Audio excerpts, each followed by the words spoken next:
Yo, yo, yo.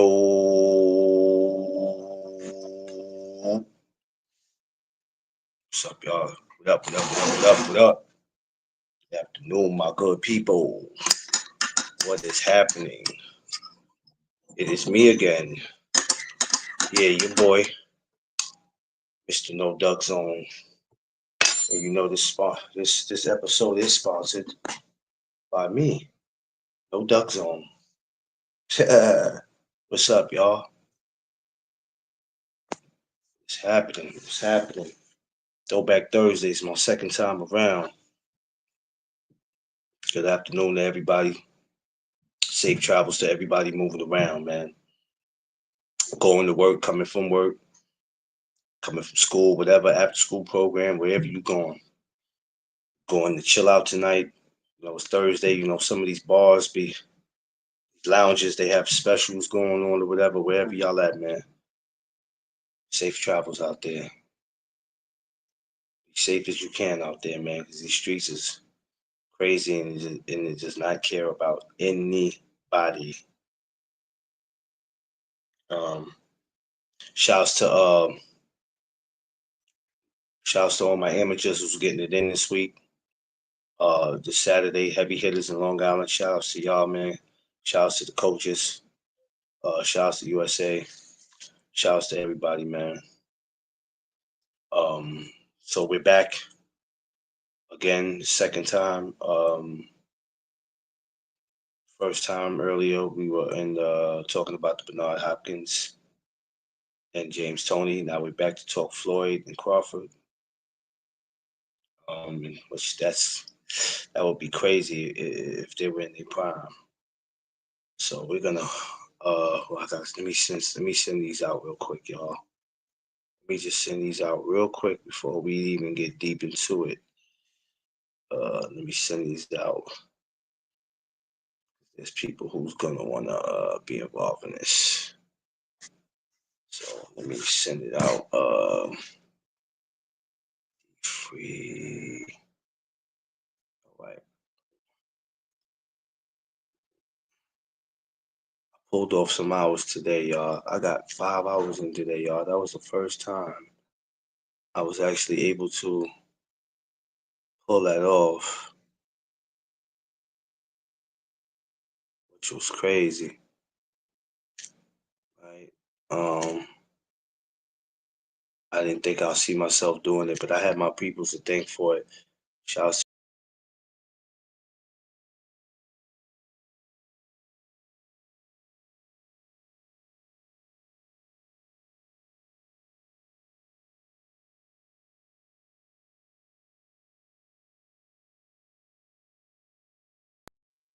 Apologies, y'all. Anyway, my brother D Free crushed the legend. I'm saying for holding me down. Appreciate y'all.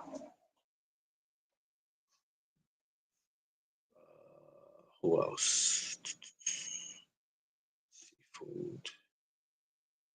Okay, wait a minute.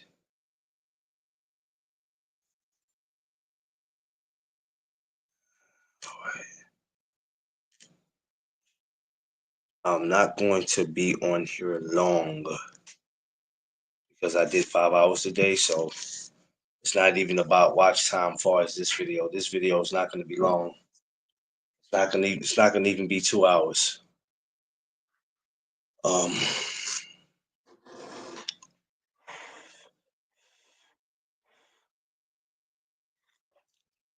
let's get into it.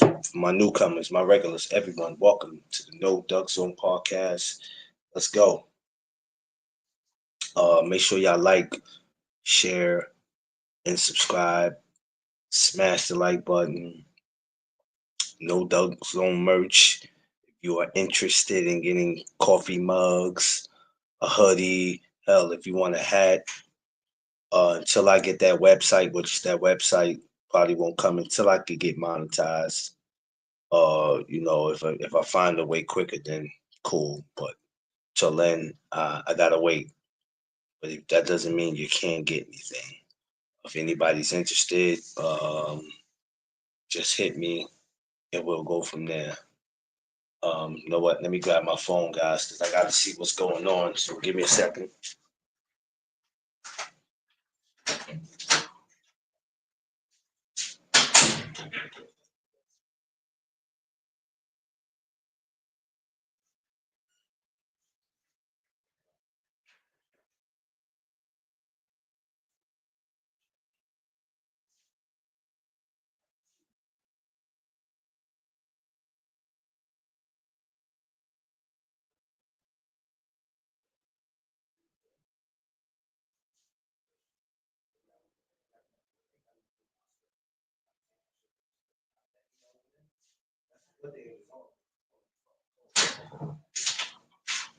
I just don't want to be over hot.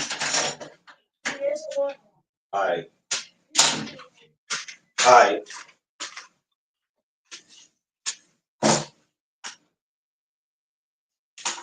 So apologize, y'all. Yeah. So anyway, Floyd Mayweather. We're getting into Floyd Mayweather, Terrence Bud Crawford. Um, I'm gonna be straight up honest. You hear a lot of people have been talking about this probably like the last 2 3 years. Um, how they think the fight will go, who would be better. Some people feel like Floyd would kill Crawford. Some people feel like Crawford would kill Floyd. What would it be like as at 47? Both of them, let's say both of them 25 years old.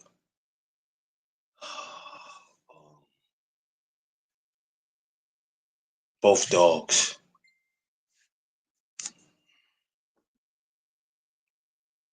both real competitive. It's kind of hard for me. Some people could break it down a little easier than me. They can sit here and give you this and give you that. For me, it's difficult because some people will just go off who they like the most, steady going off who they think that will win, who would be who would be better. Um, it was something that I tell you, it's something that I would have loved to see. I would love to see how that would have turned out with those two. And I also like to get other people's personal opinion on how they would think that that would have turned out because everybody has their own thoughts on how they feel about how it would have turned out. Um, and I know y'all like, yo, he says he doesn't do fantasy fights. Well, we're talking about prime versus prime, and we're not talking about this happening today. And I'm gonna do more of these prime versus prime too.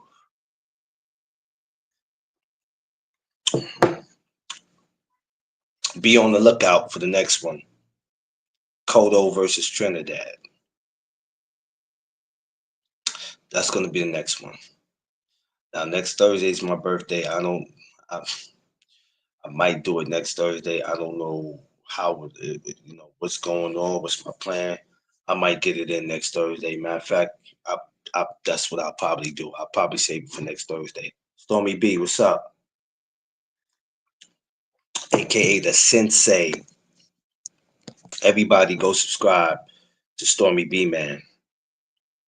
I mean, if it's comic books, if it's any old cartoons, anything that you need to know, you can get that from Stormy, man. I'm telling you. Don't listen to what people say, because people have their personal opinions on people and how they feel about certain content creators. The man's very knowledgeable. Anything you need to know, you go over there, man, and he can fill you in on it. But yeah, like I said, hold on, Stormy. Just thought about something. Hold on, Stormy. Hold on. Give me a second. Happy New Year to everybody. Smash my like button on y'all way in. You know what I'm saying? Smash your like button on the way in and on your way out. Tell a friend to tell a friend. This is where it goes down at. No Doug Zone podcast. I sent the link. I saw me. I don't know what you got going on, but if you want to come on in, I sent the link. It's up to you. I'm just throwing you the olive wrench like you threw me one time, and you allowed me to come over, and be on yours. So just spreading love back.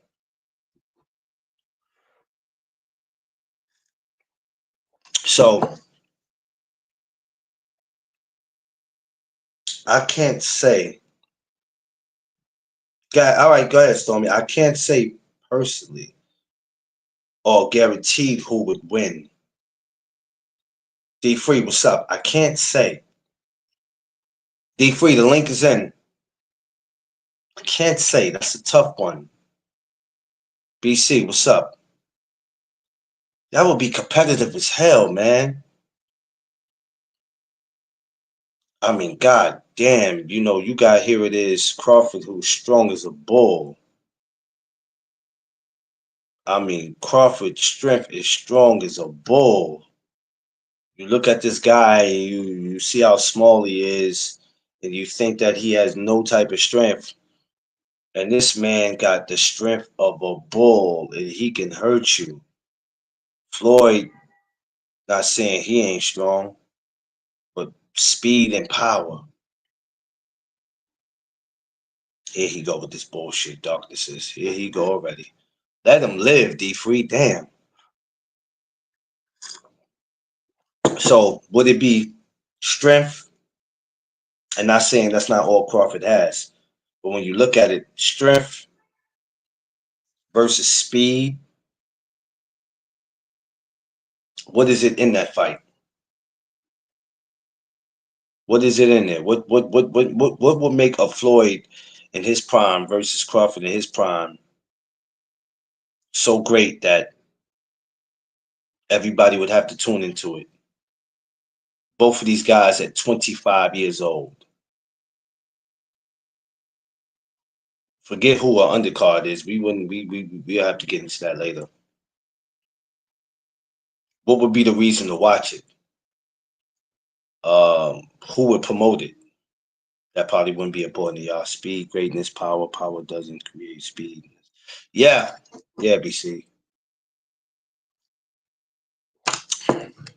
Floyd with a beat down on Bud. D Free, what are you doing? Where you at, man? I put the link in there, man. Get your black behind up here with your long beer ass.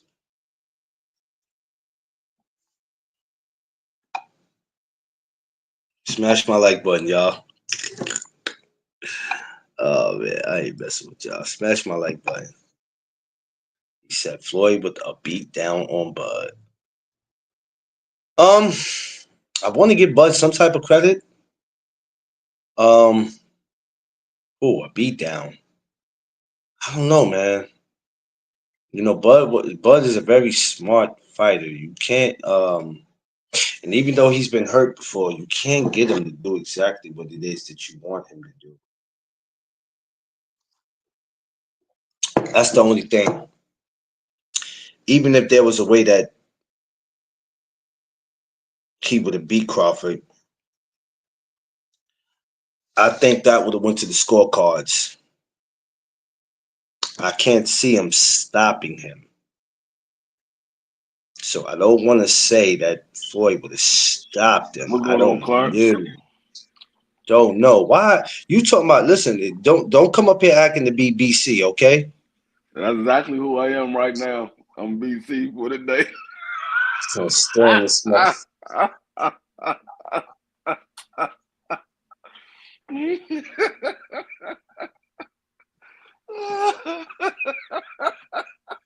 Lord help me. Lord help me.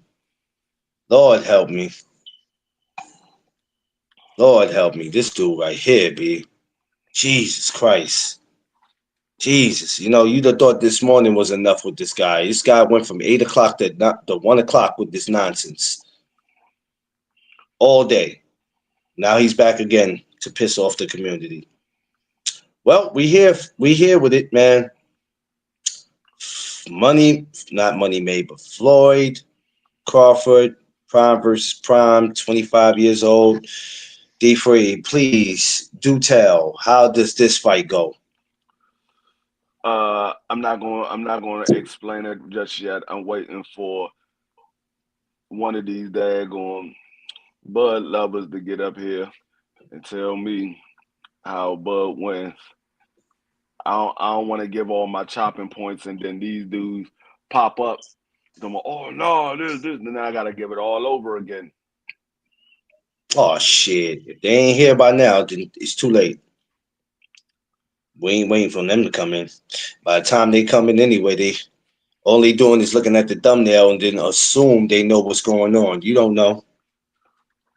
If you didn't hear what anybody had to say, then assuming is not what you want to do.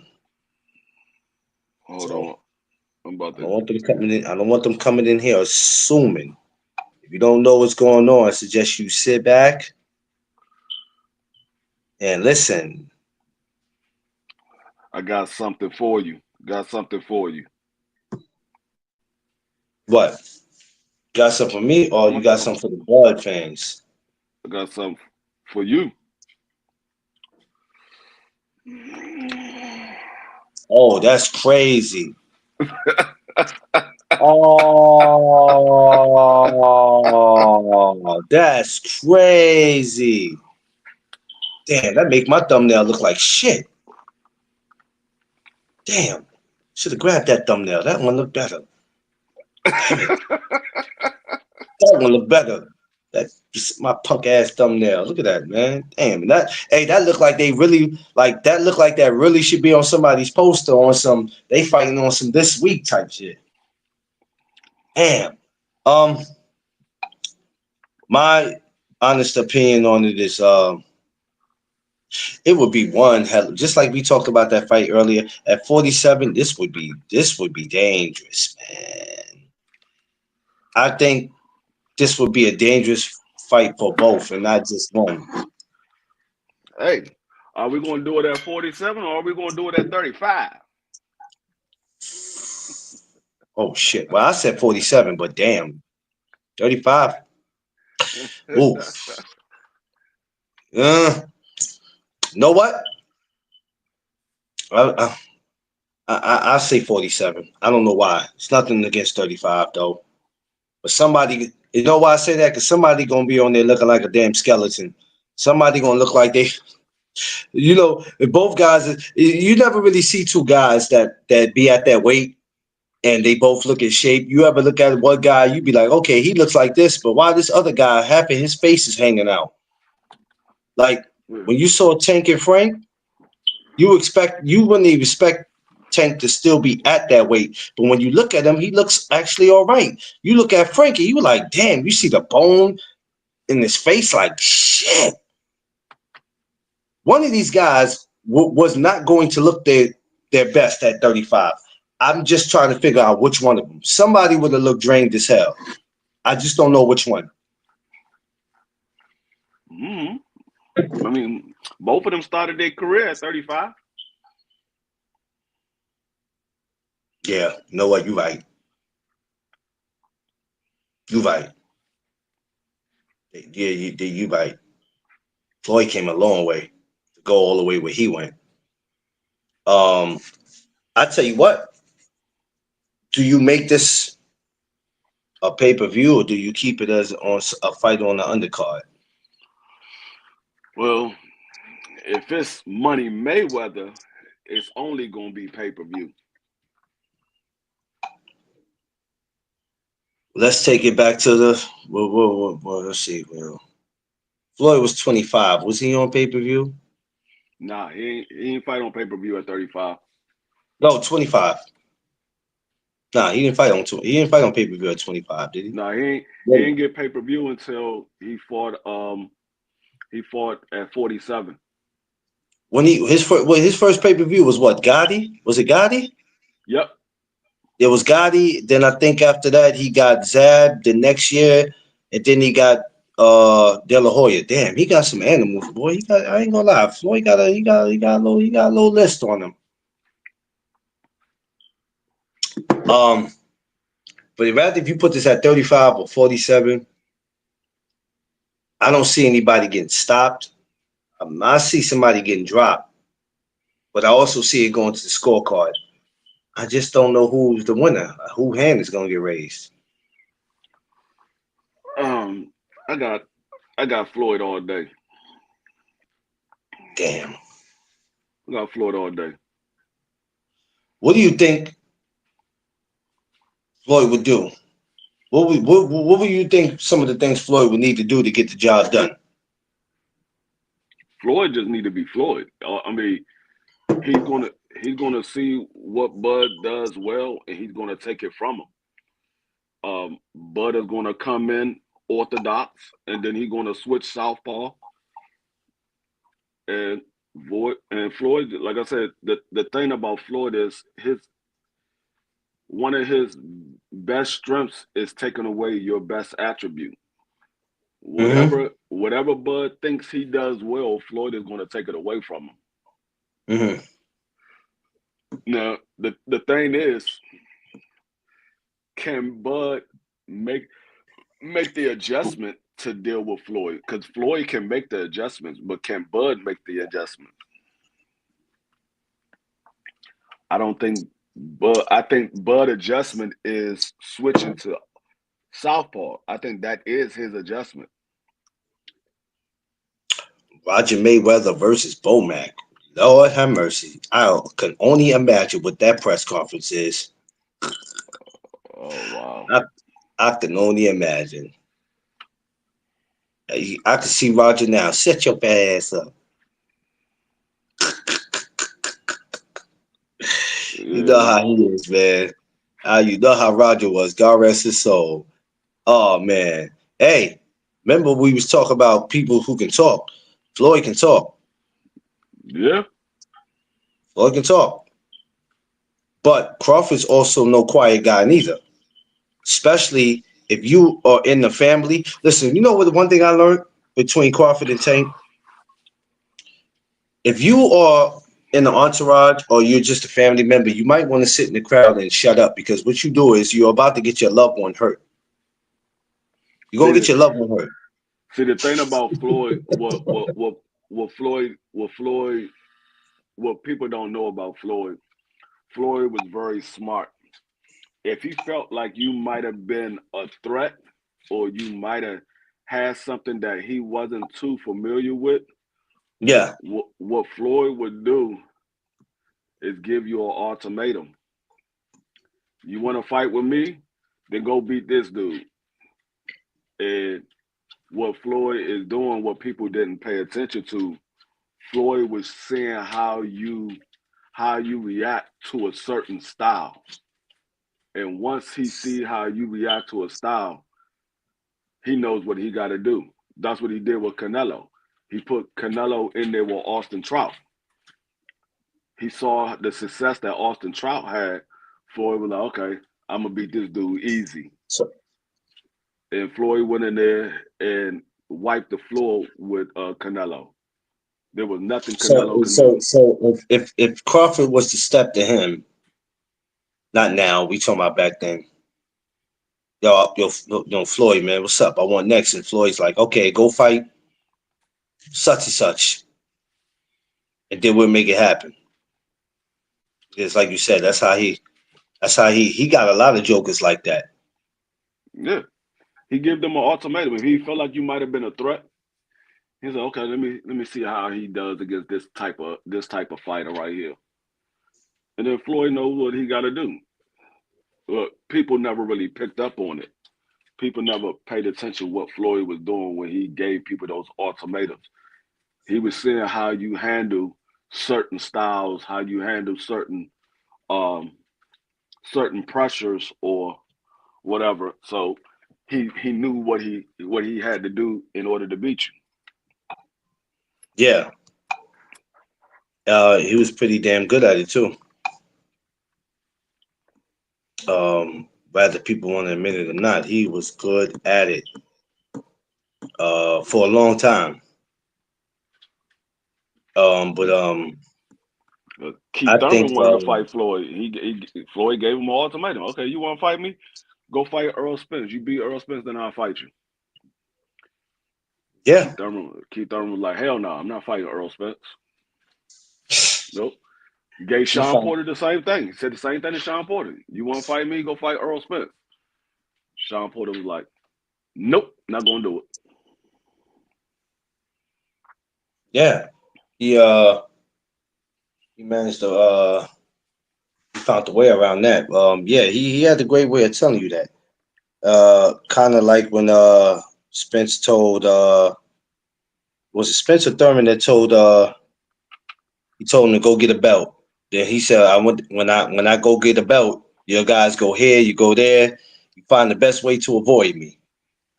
Yeah, that Which was Keith Thurman. Keith Thurman told Bud Crawford to go get a belt. boy, as soon as he got a belt, boy, he can did nobody was nowhere to be found. They got about the way. He went and got that belt, was like, hey, what's up now? And everybody like, no, on to the next. But I think this fight would have been so competitive and the whole build up and another one of these fights, the whole build up to it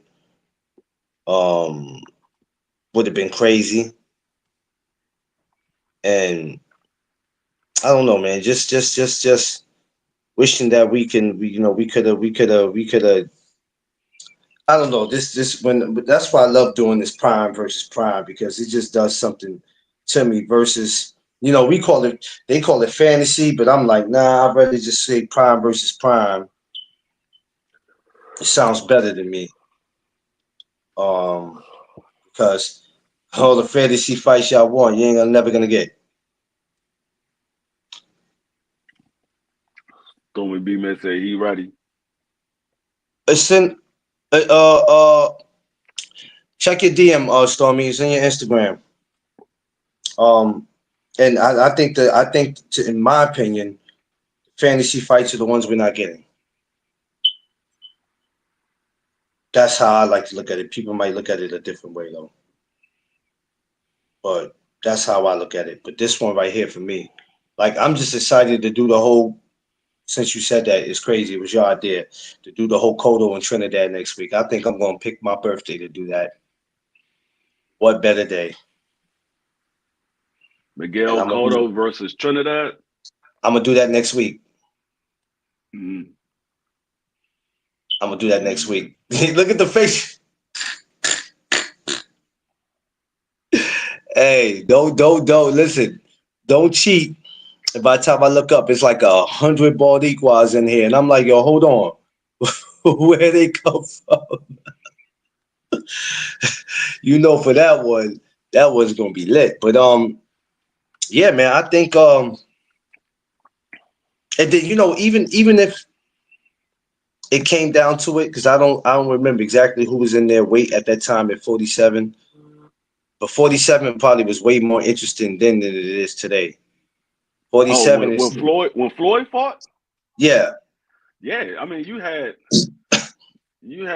Oscar, you had Zab, you had Shane, you had Manny, you had Ricky Hatton, you had who else was there? Miguel. No, Miguel was at 54. You had Canelo. No, Canelo was at 54 as well. Yeah. Canelo was at 54 as well. Trying to think. Zab, Shane, Oscar, Ricky, Manny, Floyd, Vernon, Mayorga,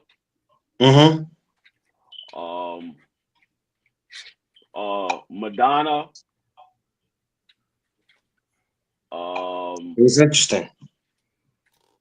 It was very interesting. Stormy B, man, aka the Sensei. What's going on, my good brother? Hey, salute, man. How you guys doing? Happy New Year to you. Happy New Year. Yeah. We doing good. We just doing this prime versus prime. Floyd versus Crawford. If they're both 25 years old and they were in their prime, how would that fight go? Stormy, you're better at doing this than I am. So you give me your thoughts on what would you think if these two would have met at 25 years old in their prime. Well, what's interesting is this: neither one of them have fought a guy like the other during their career at that time. Neither one of them. And what's really interesting is that, also interesting, I should say, is the closest that Floyd could have come to something like that was when Sugar Shane was still at lightweight. And he wanted to fight with Sugar Shane, but Sugar Shane wasn't looking at him at that time. Sugar Shane was trying to focus his attention on maybe moving up and challenging De La Hoya and everything, because they had a history in the amateurs and stuff like that. And I don't even look at it as Shane was sonning Floyd, but he knew Floyd was a good fighter and could possibly derail what his plans were. So he just went on and went his own way. Now, they did fight years later, but it wasn't when Floyd was that young, hungry, pretty boy that was out there, looking for smoke with anybody and everybody who had a name.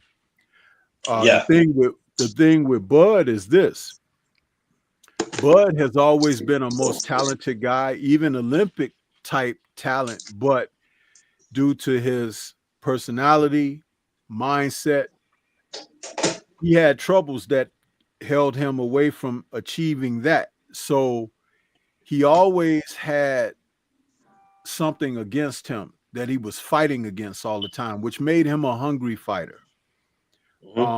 Hungry fighters can be very dangerous. But as I just broke that down, they were two hungry young guys, but with different types of hunger. The talent is quite similar. Quite similar. With the words of Eddie, not Eddie, but Freddie Roach has spoken this about when Bud was originally trying to get in against Pacquiao. And Freddie said, I don't really like that fight for Manny. And he was asked why. And he was like, because that would be a tough fight for Manny, because Bud can do a lot of what Floyd could do, plus he can switch.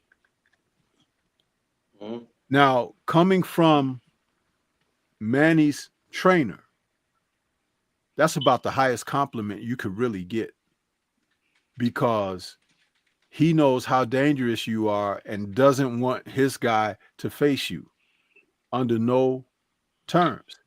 And know that Manny did eventually face Floyd. So if Freddie didn't want Manny to face Bud, the threat of what Bud's capabilities had to be extremely high on his radar. You see what I'm saying? Yeah. So to bring it all home, it would be like two guys almost, I won't say mirroring one another, because their fighting styles are different, but the talent and the ring IQ and the ability to make adjustments are on the same levels. What that fight would come down to is what's inside the guy. And I know D Free said what he had to say, but when I'm looking at it, I think that Bud has more mean in him. Floyd had more purpose in him. In other words, Floyd could send a message: I'm the best boxer. I can outthink you. I can outsmart you. But given talent being kind of on the level,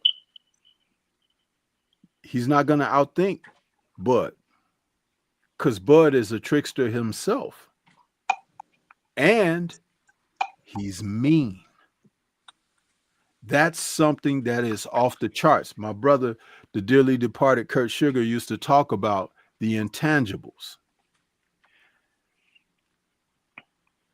Zab Judah was always more talented than Floyd, but Floyd had this over Zab, and he knew that. And it came to fruition during the fight. Zab has shown himself to be a loose cannon in the past. He would get into these things and go off and get in trouble and stuff like that. Floyd loves guys like that because he can put them in a net like a fish and catch them, you know? No. But what did Bud say about Spence, the big fish? Didn't he say he was going to put him in a net and catch him? Now, I'm not saying what I'm saying for disrespect, because there are people out here that be, oh, listen to it. No, but what I'm trying to do is make the analogies of how smart these men are and how their contemporaries do not necessarily have the same levels. And see, Bud ain't a guy running the streets. He ain't drinking. He ain't getting out of shape. He ain't doing it. Just like Floyd. Floyd was not doing those things. He'll give you the impression that he's doing that, but that's to get the other guys to let their guard down. Yeah. So it would be heck of a psychological warfare. And there's one last thing you have to think about. Bud has something about him that he showed in the Sean Porter fight. If the threat of the fight being close, or he might be down or behind, he's going to go for it. Floyd has never really been put in that position because he was always usually out front on somebody. Yeah. So at the end of the day, there are aspects, like I said, there are mirroring aspects, but it's a close fight. I don't think one is so much over the other. It's just, I gave you scenarios and a little bit of history of who they are as fighters. It's the type of fight you would love to see. I was just earlier on the brother Connor Locals, he had a live. I was in his chat, and he was talking about Charles Conwell and what if he were to fight Bud Crawford? And, you know, being high on Conwell, you know, how he is, and understanding what Bud has accomplished. We're going, you know, people saying different things or whatever. And I wrote something in this chat. I said, you know, because I've been around a little while. I've seen stuff, right? Yeah. I said, you know what that fight would be like, Conwell and Bud Crawford? Because I think highly of Conwell myself. Yeah. I wrote in Connor Locals chat, I said, that would be like watching James Toney and Mike McCallum. Wow. Yeah. See, you haven't seen nothing like that in a very long time, because most guys who are accredited as being very good, if not the best, they're not always facing someone else who is the same. They kind of have this thing about, well, I'm out front, so I want to son this guy. If we do fight, I got to get this portion of the purse. I got to do this or that. Just make the fight, brother. We want to see who's the best. It's not about the money at the end of the day. You're going to get paid. Yeah. But you can put certain stipulations out there so it doesn't take place. Then you don't have to risk anything. Yeah. I'm big on that. Yeah. Free, you care to comment on that? Yeah, I agree with everything Stormy said. The only thing that I throw in there, I think what separates them a little bit more is the fact of the defense. I think Floyd's defense will play a part in that fight, and where Bud is not as defensively sound as Floyd, I think that will play a part in that fight, because I don't see neither one of them getting knocked out, and I think it's going to come down to the cards, and it's going to come down to who was more defensive in that fight, because I think both of them going to land shots on each other. But I think that the fact that Floyd is a little more defensive than Bud is, Bud tends to allow himself to take shots in order to give a shot. Floyd is the opposite. Floyd looking to make you miss and make you pay. And so I think that will play a part in the fight as well. Okay, and for that, what I would like to say is I think it's a little bit misconstrued to think that he takes a shot to give a shot. What I will say is that he is noted to take risks, and that's something that usually happens for guys who are trying to do something great. Like I said, Floyd has had the advantage of being out front for most of the guys that he's faced. So name me a fight that he fought in his 50-fight career that was a chess match.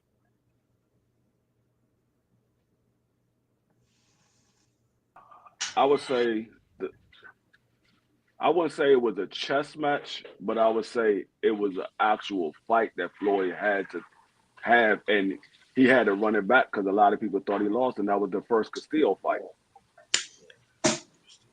That's not answering the question that I asked. I don't think he ever had a fight where it was Thank a chess you. match. Thank you. That's the answer. He's never been in a chess match. When you play chess against another master chess person, what happens is it comes down to this. It's not about how hard you punch. It's not about how good your defense is. It's not about any of those kind of things. What it comes down to is being able to pick apart where the opponent's shortcomings are. And sometimes the opportunity and window for that exploitation is very small, or one guy can make it great, make it large. And again, we don't see a lot of those fights today. That's the difference. Now, Josh in the chat is saying Emmanuel Augustus. No, Emmanuel Augustus, he challenged Floyd because of the difficult style he had. You know, they called him the drunken master. He was very experienced. He knew that Floyd was youthful, and he used a lot of to his advantage. You know what? And Floyd said it was one of his most difficult fights, but it still wasn't a chess match because Floyd won the fight hands down. But a chess match. You just heard me mention Charles Conwell and Bud, that thing, and I brought in about the possibility of it being a lot like McCallum and James Toney. That was a freaking chess match. Did you ever watch that fight? The what?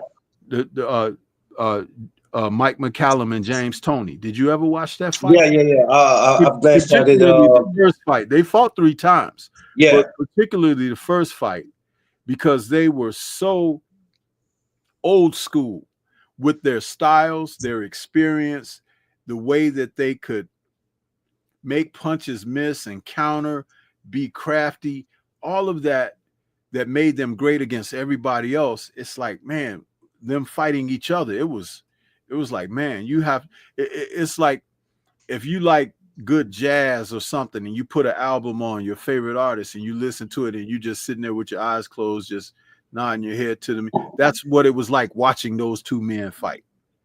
Yeah. Mike McCallum and James Toney. It was beautiful. And what's really cool is in going back in the history of the sport, you could go back to like the 50s leading up to the 60s. You used to see fights like that all the time because men were they were seasoned.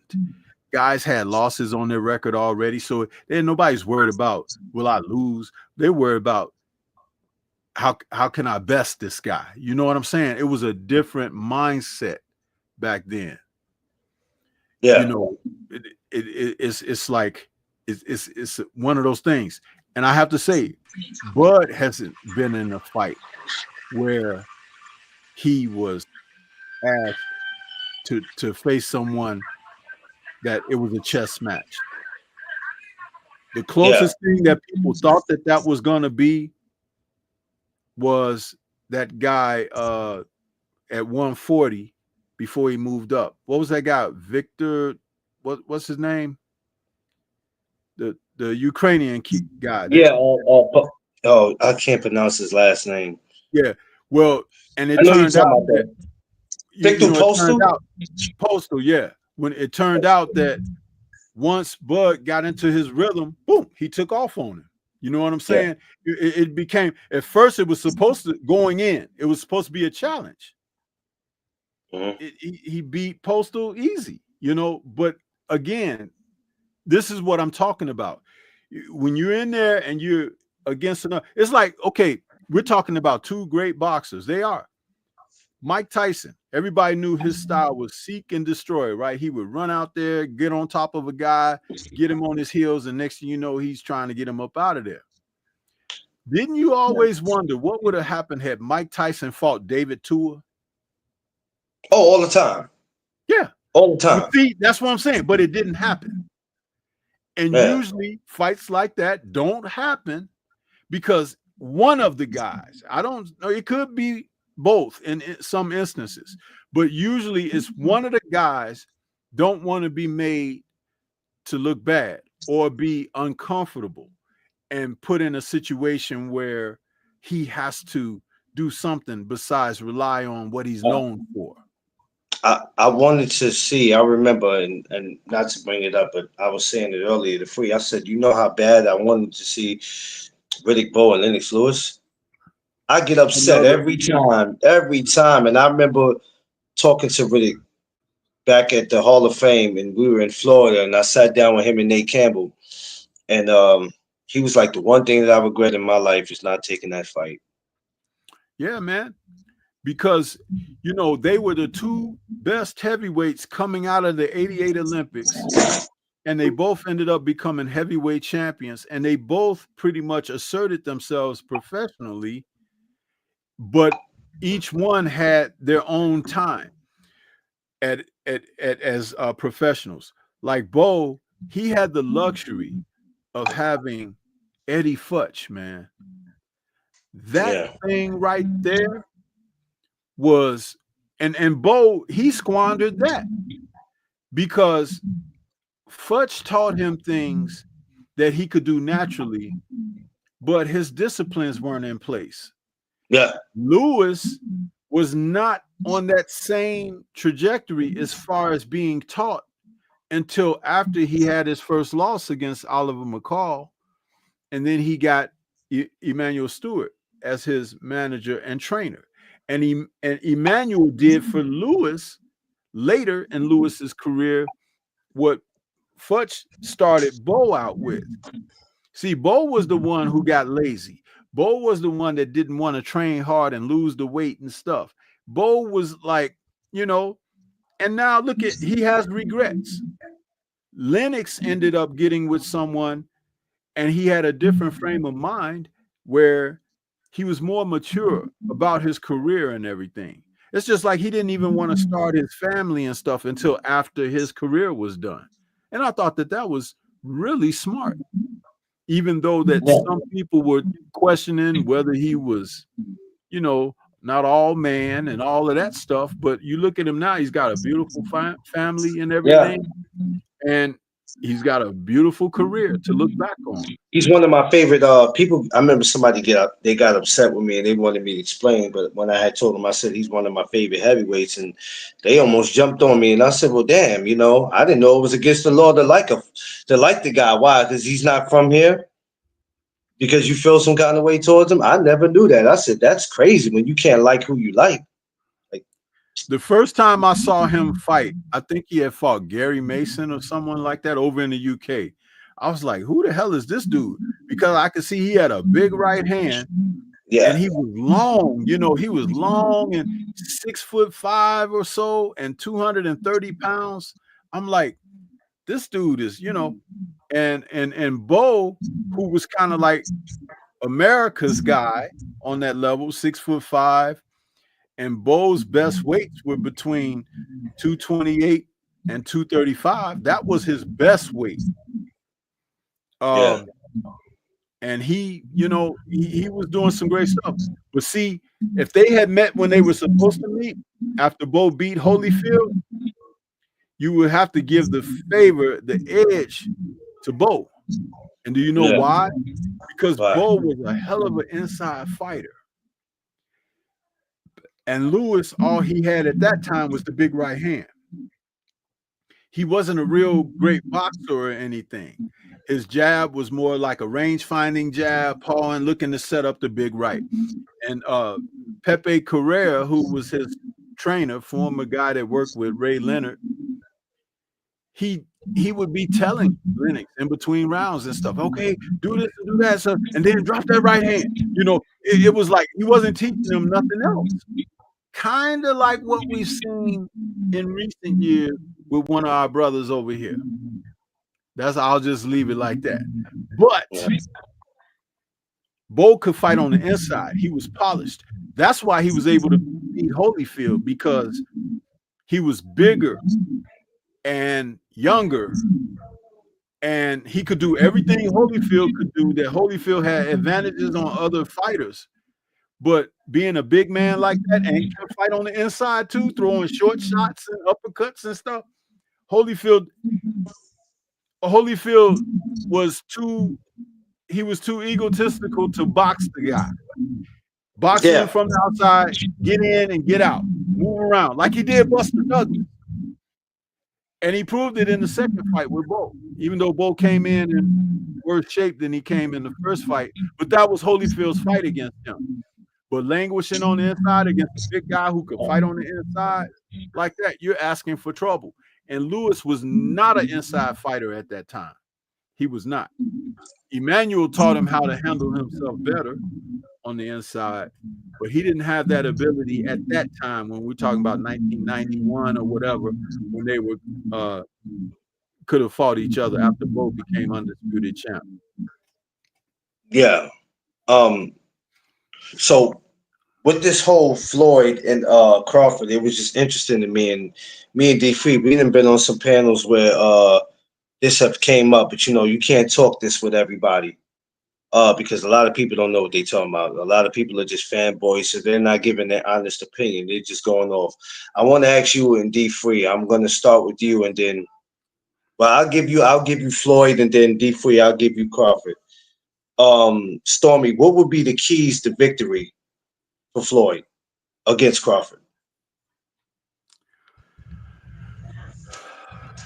I would say, with boxing, your objective is to always, when you have an opponent, if he's a good boxer, you make him fight. If he's a good fighter, you make him box. You don't do the same thing that the other guy does.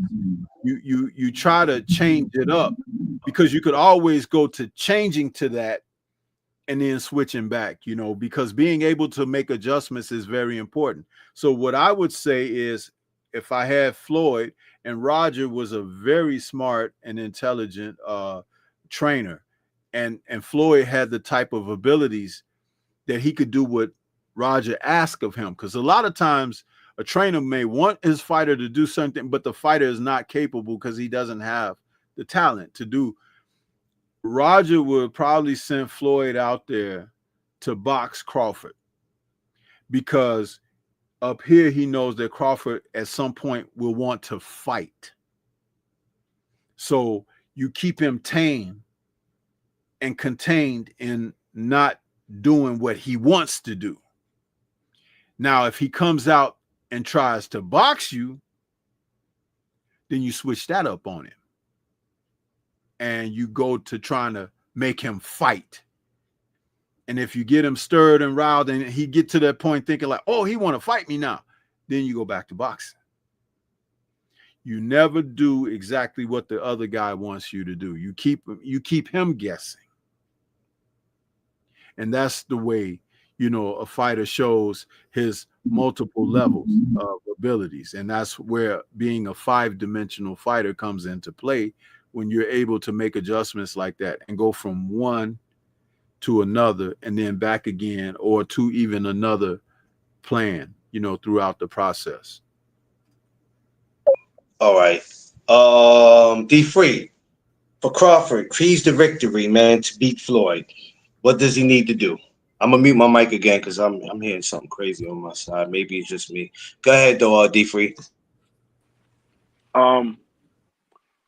For Crawford, one, he will have to start from round one.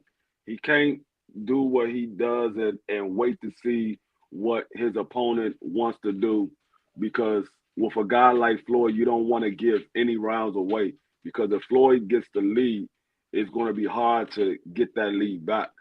He will want to, like Stormy B Man said, you want to force the fight on Floyd, make Floyd uncomfortable. You don't want him to sit back and dictate the pace of the fight, because if Floyd can dictate the pace of the fight, he already won half the battle. So you will want him to have to fight your style of fighting. And I always say that, like a lot of people always say the cliche styles make fight. And I always say, I don't believe that. I believe it's who can impose their style is what makes the fight. If you can impose your will on your opponent, 9 times out of 10, you're going to win that fight. And so he will have to make Floyd uncomfortable and fight Crawford's style of fighting. Once Crawford gets Floyd to fight his style, now everything falls in line on what Crawford wants to do. Okay.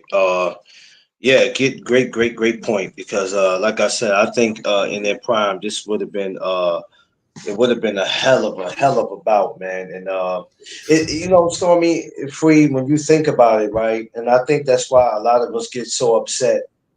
Not because we're fanboys, but we're so passionate about seeing the best fights. And when we feel like they're just giving us anything just to shut our mouths, it kind of pisses us off, because we go, okay, it's boxing, but that's not what we asked for. And, we don't want these guys making a fatal mistake of not taking a fight when you're supposed to. And then 30 years later, you're like Riddick Bowe, you're like, shit, man, I regret not taking it. And you can't change the past, because, the past is the past, and you have to live with that. And, I can only imagine some of these guys waking up. They have a lot of other things on their mind, and, you don't want to relive something that you can't change. But I know in their mind, they're like, God damn it, I should have took that. That could have really changed my life. Stormy, what do you think it is? These guys don't care about belts. They don't give a damn about legacy. They just want the biggest bag, but they want to get it the easy way. Like, I don't want to fight this guy for this bag, man. I need I need a light touch. If this guy is number 2 in the division, nah, I don't want that guy. Give me this dude. When did you start noticing that happened in boxing? What was your first take on that? Or is that something that's always been going on? No, I would say as the Floyd era started to wind down, that's where you began to see it. Because like now you hear guys talk about fighting tune-ups. That's a term that has always been around in boxing, but I've never heard it so much as I do now. Guys are always talking about fighting tune-up fights. It's like, dude, if you fight regularly, there's no such thing as a tune-up, because you'll be well-tuned because you're active. Isn't that common sense?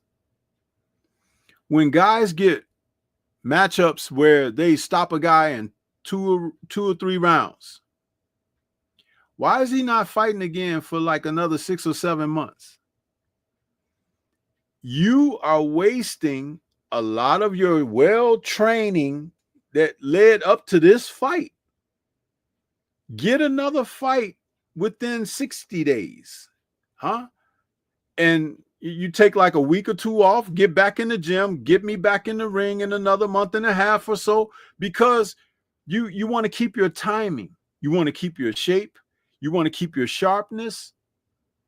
And I'm telling you, the more that you fight, the less you have to spar, because conditioning, the reason that James Toney talks like he does now and everything is because all that sparring he did, that didn't come from fights he had. He'd rather spar than to train and get in shape and do the road work and stuff. On one hand, yeah, he was sharp. He could fight, he could slip and this and that. But on the other hand, all that pounding, because sparring camps can be up to 12 weeks. And then when you have a delay, if something gets put, a guy get cut in sparring or something happen, and they say, okay, we got to put it off another few weeks. Some guys continue to go through, even though they may not spar as much, but you're doing these things. One of the things that I admired about Julio Cesar Chavez is he was a very active fighter. He had his opponents that were named guys that he was fighting, and in between he was fighting like nondescript opposition, but it was for him to keep in shape and to keep going. And some of those fights he could carry a guy 5 rounds or 6 rounds, then he'd take him out. Then in another couple of months he's right back in there with another dude, and then in another couple of months he's fighting like someone like Hector Camacho. You know what I'm saying? It's like, but he's active. One of the fighters that I'm looking at right now that is going to become victimized by his inactivity is Tank Davis. He knocks guys out. So if he were to get back in there and fight another dude within a couple of months, not only would people be excited to see him back and everything, but do you imagine how sharp he would be? He fights like Canelo, like once or twice a year. And this past year, he only fought once, right? So imagine if the guy was like really active. Could you imagine the damage he could be doing to people? It's like amazing.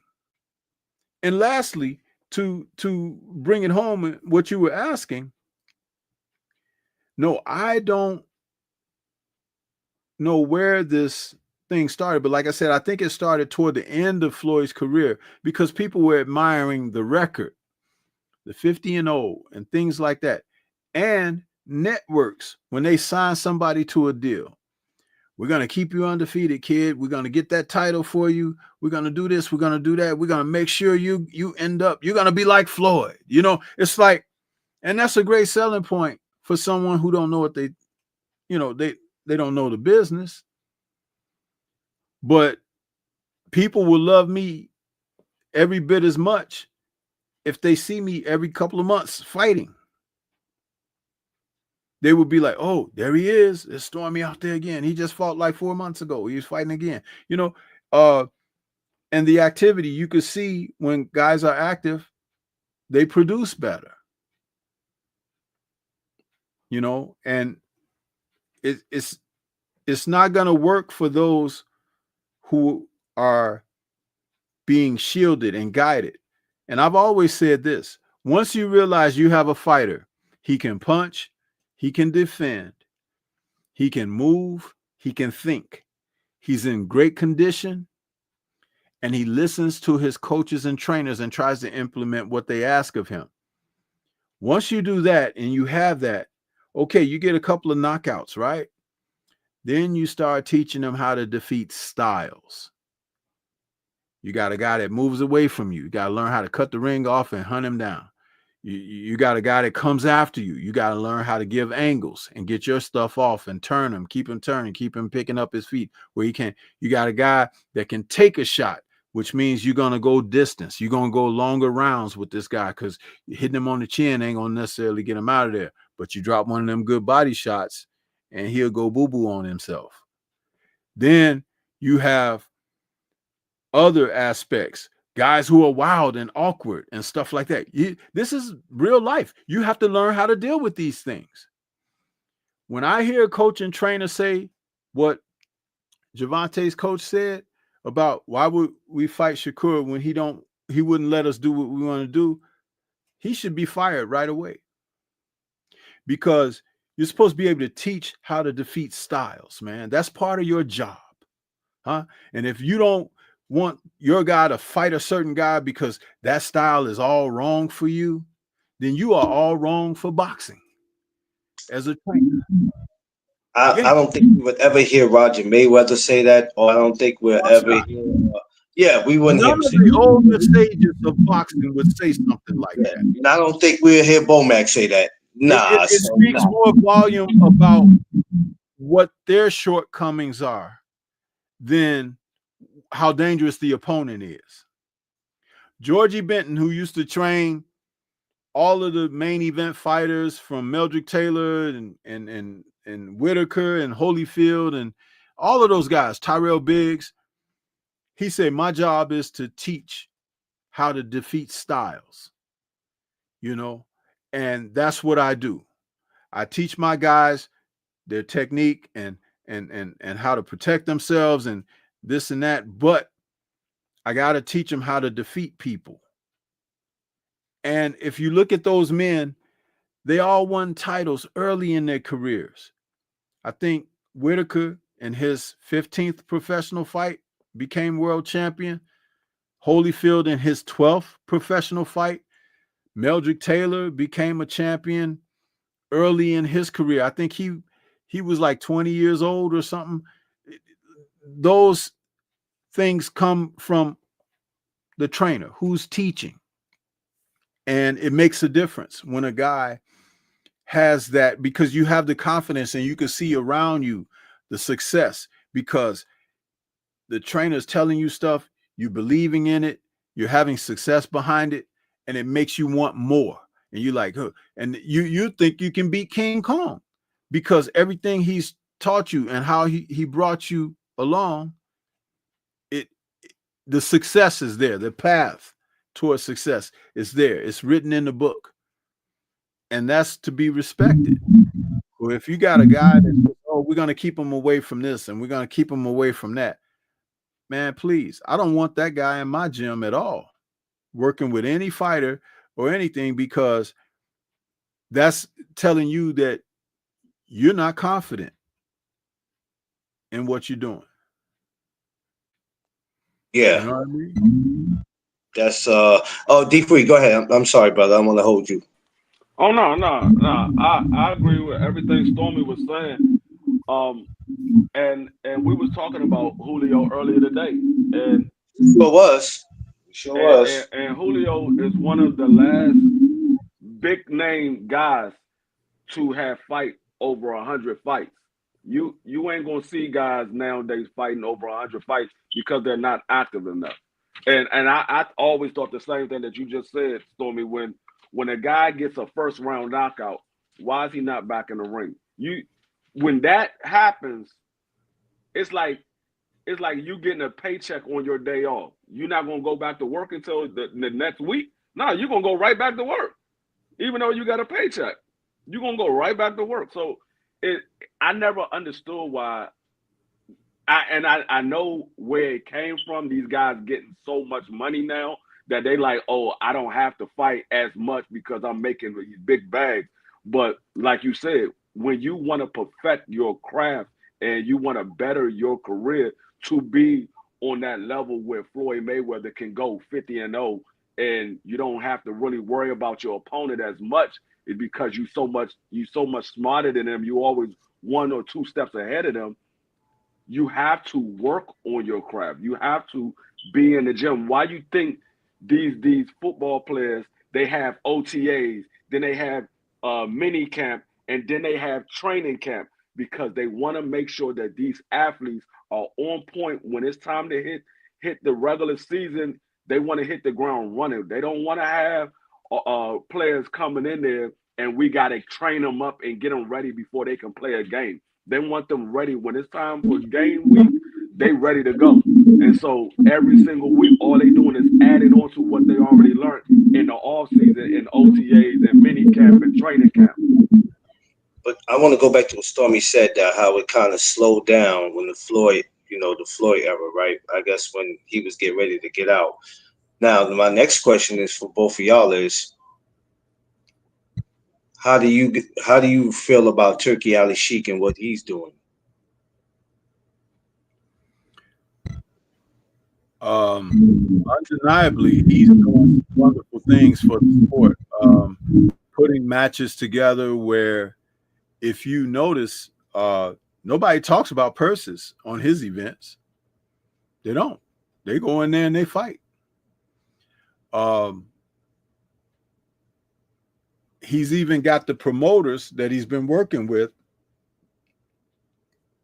unafraid to put the fighter in real fights. They may be apprehensive, but they're not. They're unafraid now. Before, they used to be afraid because if my guy loses, what the hell? Then we're out. We're washed out. No, but it has never been if your guy loses, you're done. This is why guys should fight frequently.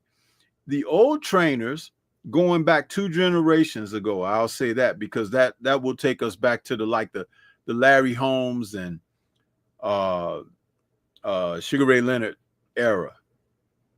Those guys used to like to fight frequently, but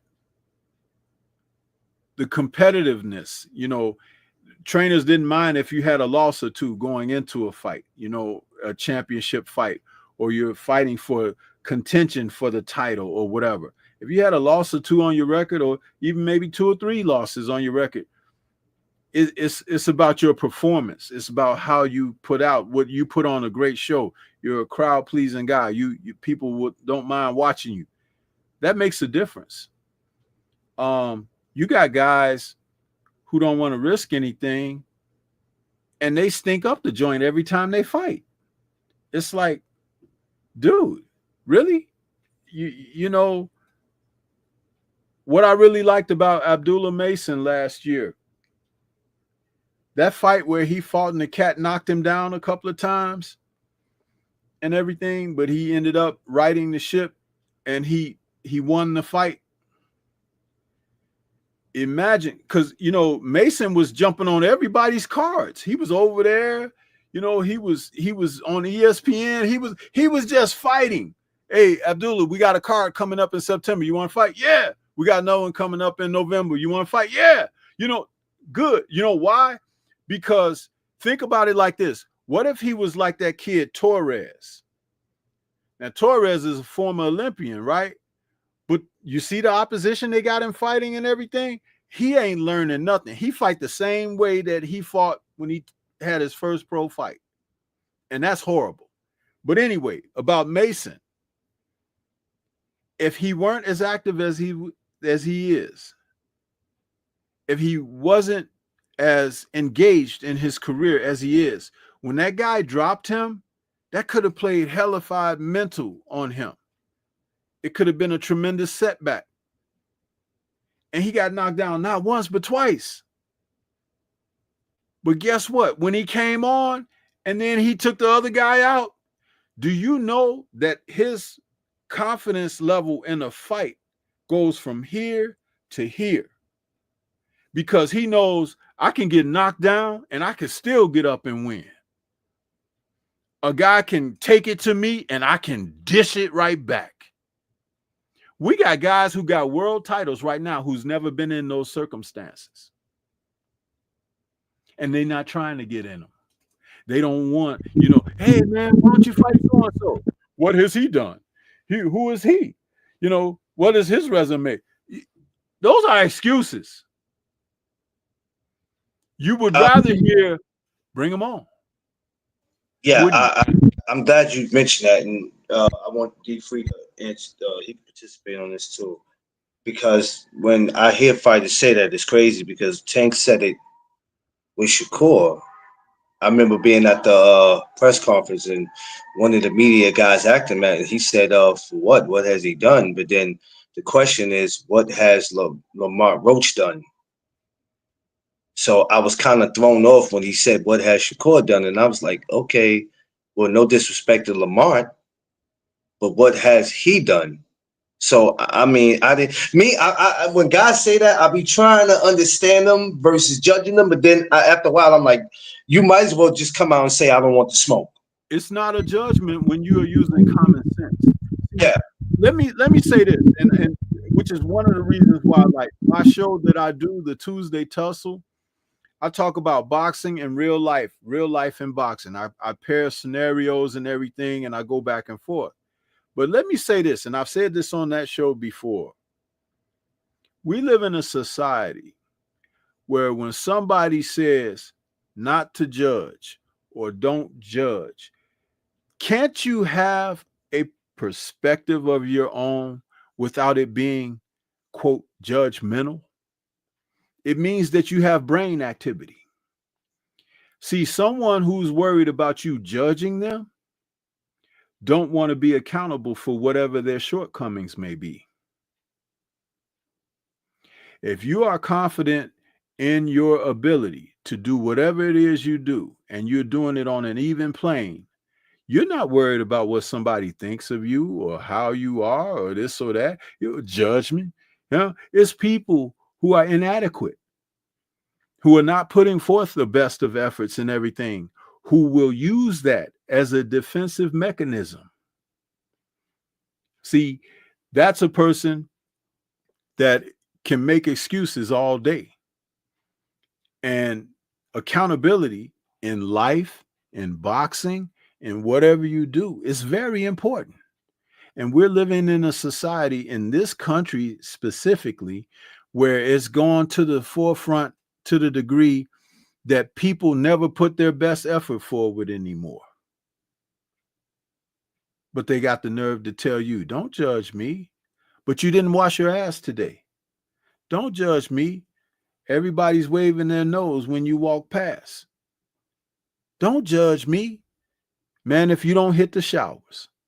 You understand? And this is real. And imagine you being that way. You got children, you raising them that way, and they got to go out into the world. You got to go out in the world. You offending everybody, but they judging you. Where's your accountability? You didn't brush your teeth today. Huh? You're gonna come outside. You dirty. You this and that. Your clothes look bad, but people are judging you. Where did the sense of pride and to take care of yourself come from? Because when you elevate your thought process like that, you can do good things, great things. Participation Trophy Society.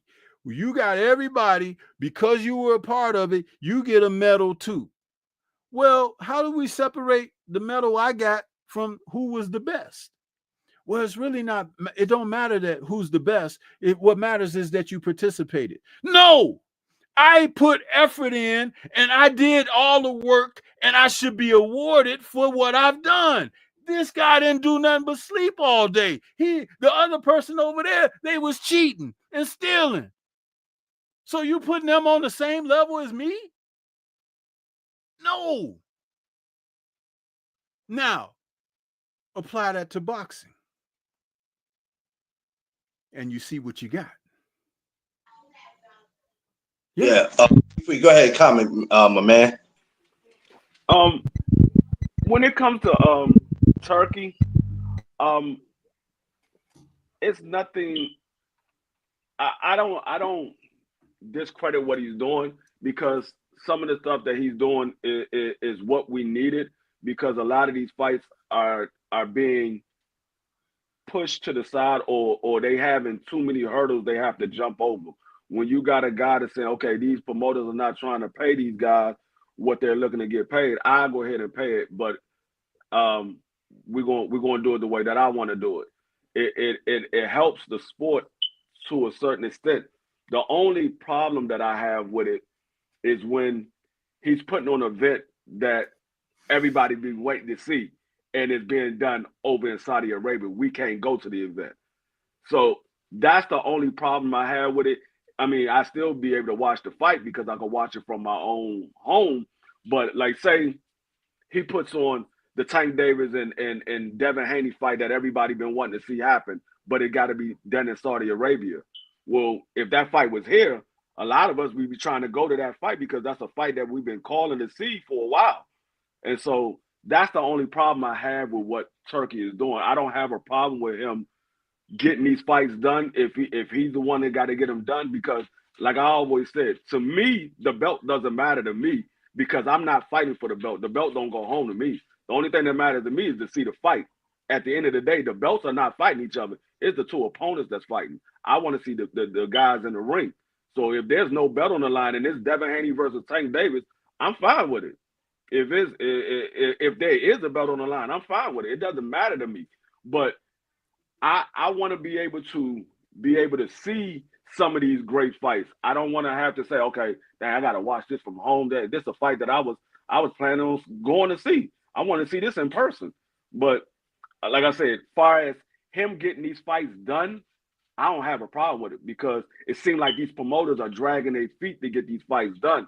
And he's like, man, well, none of these guys are tied to me, so I'm just putting the money up. Y'all want to get the fight done? Okay, I got this for you. I got this for you. Let's get it done. And there's another aspect of that too. In his events in Saudi, he's treated all of the fighters that participate with first-class treatment, all of them. In America, they don't do that for boxers. And that's a shame because these men put their lives on the line. So with the advertisements he's done, the grand arrivals that they do and how they treat these people, they roll out the red carpet for them. Even if it's a guy on the undercard that's the first fight of the night, he's a part of this whole event that makes him feel special. The UK, they celebrate boxing a great deal more than we do. So you saw that when Usyk and Fury fought. You saw over there in the O2 arena, it's like, man, just it looked great. Not the O2. I'm thinking Joshua and Dubois. Forgive me, but the stadium, the people cheering and this and that. It's like it's different. In America, it's funny that the American wants to be entertained, but the respect for the participants isn't where it's supposed to be.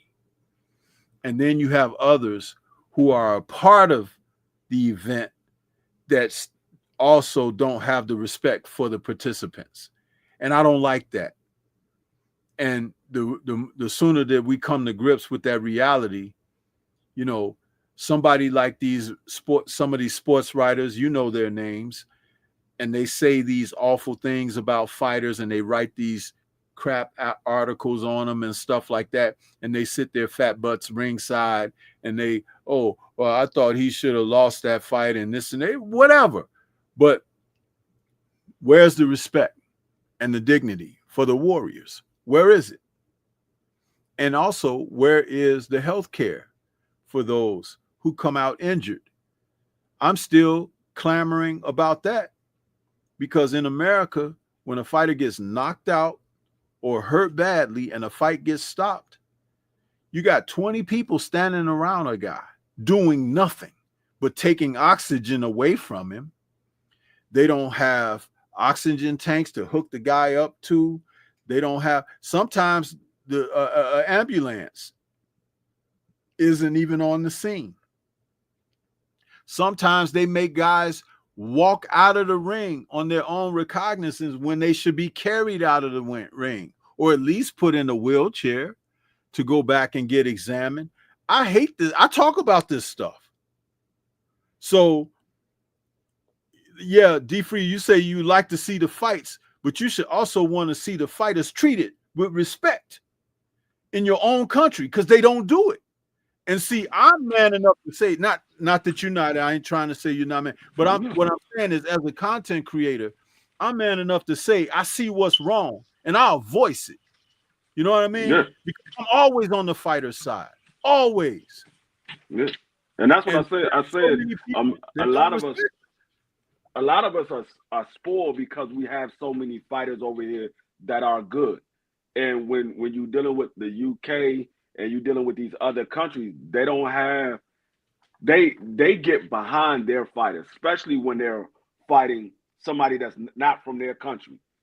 All these other countries, they get behind their fighter, but when it's the American fighter, it's a whole bunch of division. Oh well, I don't really like that fighter. And I told Clarence this the other day. Oh, actually earlier today. I love all these fighters in the ring in their own particular way. I don't have a favorite fighter. I can look at all these fighters and be objective and give criticism for what I see that they're doing wrong, and I can give them praise for what I see they do right because I don't have a favorite fighter. And the reason I did that because when I was a fan of Roy Jones was my favorite fighter. There was nothing you could tell me that Roy Jones did wrong, and I knew that with myself. And I was like, you know what? I can't have a favorite fighter because I'm biased when it comes to my favorite fighter, and I know that with myself. So I was like, nah, I'm gonna keep everybody on an even playing field. That way, I can be critical when I need to be with these fighters moving the same way, and I can give these fighters praise when they're moving the right way. So I don't. A lot of these content creators they don't do that. They have favorite fighters and they don't see what their fighter doing wrong. When everybody else can see it, they don't see it. And when they doing something right, they want everybody to give them praise. Oh, well, he ain't getting no credit for this fight. Well, he did get credit, but are we supposed to give him credit for the entire year, or are we supposed to give him credit and then move on? They want you to keep giving them credit. I'm like, okay, the fight is over and done with. What's next? We gave him credit for it. Now, what's next? Let's move on past that. Let's build on what he did right. Let's build on that. We gotta move on. We can't just hang on what he did right, or we can't just hang on what he did bad. Yeah, he made a mistake. That was a bad move. He got the criticism. Okay, let's move forward. Let's see how we can get this to go the right way instead of being always in the wrong way. Yeah, absolutely. Yeah. It's going to be an interesting year, fellas, to see where this is going. I'm just curious to know with this Floyd and Crawford, would have been a fight that in Bob Arum time he could have made happen, or would have needed Turkey Al-Sheikh for it had he been around at that time? That's just the question. As I'm sitting here and I'm thinking about it, could Bob make this happen back then? You think, Stormy? If it was who would he have been representing? Because remember, he's represented both guys at different times of their career. Yeah. So in that time of you saying their age appropriate primes, who is Bob representing? Floyd. I believe Bob wouldn't want to pay Floyd his value. Yeah. That would be the holdup. It wouldn't be that he wouldn't want to make the fight. Is that Bob would want to pay him. That's now, the problem. If you talk about he's representing Bud, he'd be telling Bud that fight don't sell. It's funny how he has these narratives that he comes up with to not make a fight, right? It's like, really? But this is what he does. Yeah. And it's really annoying because you got to start somewhere. You got to put some money out there. When he said what he said about Bud, I could have bought a house in Beverly Hills with the money that I lost on him and all that. You know what? That sounded so much to me like a slave master complaining about a slave asking for a piece of bread, knowing that you don't give him nothing but croutons. I got a problem with that, and I'll tell you why. They throw money behind everybody damn else, don't they? Canelo, any of those other Latin fighters over there, if they even happen to have a Caucasian fighter, they will throw the money behind them. But when it comes to these black fighters, they just don't want to pay them appropriately. Yeah. And that's offensive, man. That's offensive. Mm-hmm. And Yeah. you know, a little while ago when we were talking, and we're talking about the support for the black fighters and stuff that's not here, I immediately went to Fury versus Wilder, or is appropriately Wilder versus Fury, when Wilder was a WBC champ going into their first fight. And they had the press conference, and American fighters are booing Wilder. I mean, American public booing Wilder at the press at the weigh-in. I'm like, he's your champion. He's American heavyweight champion. He's a former Olympian, and you're booing him? You see, even over in the UK, they still have tribalism over there. But for the event, they will support who they need to support because they want to see their men win, their countrymen win. Here, like Don King said on that Spike Lee directed vignette that he did when he was fighting Alex Stewart, here, you're just another N-word. It don't matter who you are, what you doing, what you're still gonna be an N-word to these people. And it's like you could be the greatest thing. Ali, you think that Ali was loved during his career? No.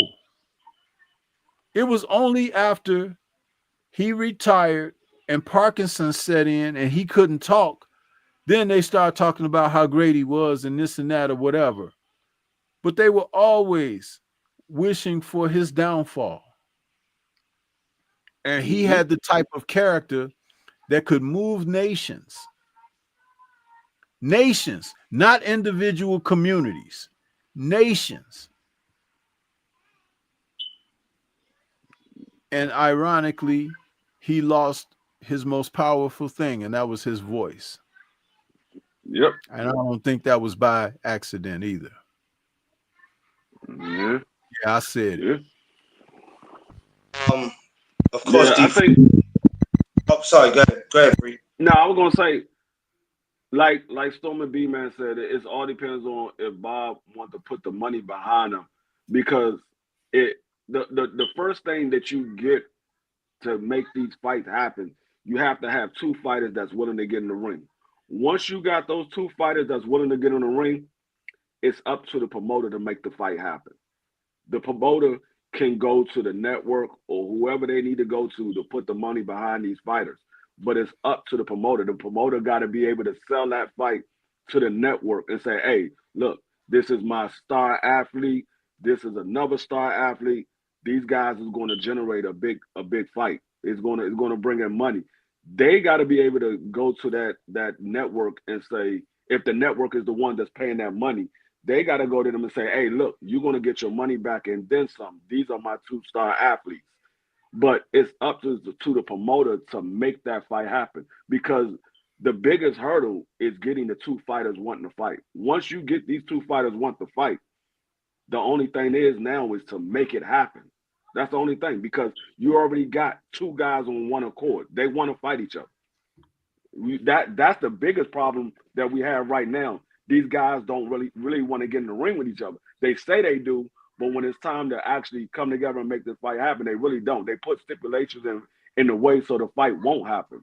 So once you get these guys on one accord to really want to get in the ring and fight each other, now all you got to do is just get the money to make the fight happen. So he could very well make the fight happen when he had him, if he had both of them under his promotional company. It's just a matter of, is he willing to make it happen?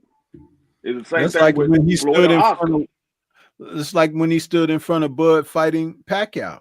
He could have made that fight, and then years later he gonna say, I didn't like that fight, because Manny is a friend of mine. I'm like, wow, you see that?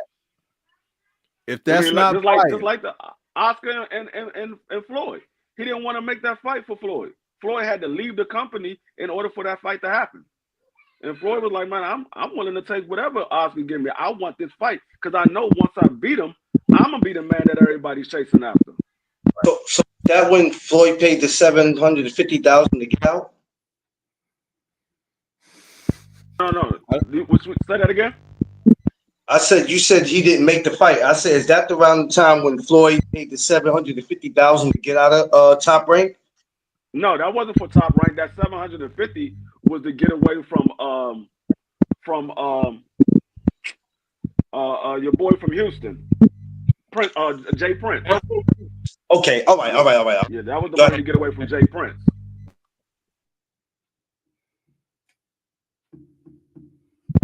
Yeah, see, that's the only problem. This would have been a great fight, but then, yeah, like you said, that was the part I didn't think about. Yeah, that would have been damn. Yeah, Stormy, that would have been.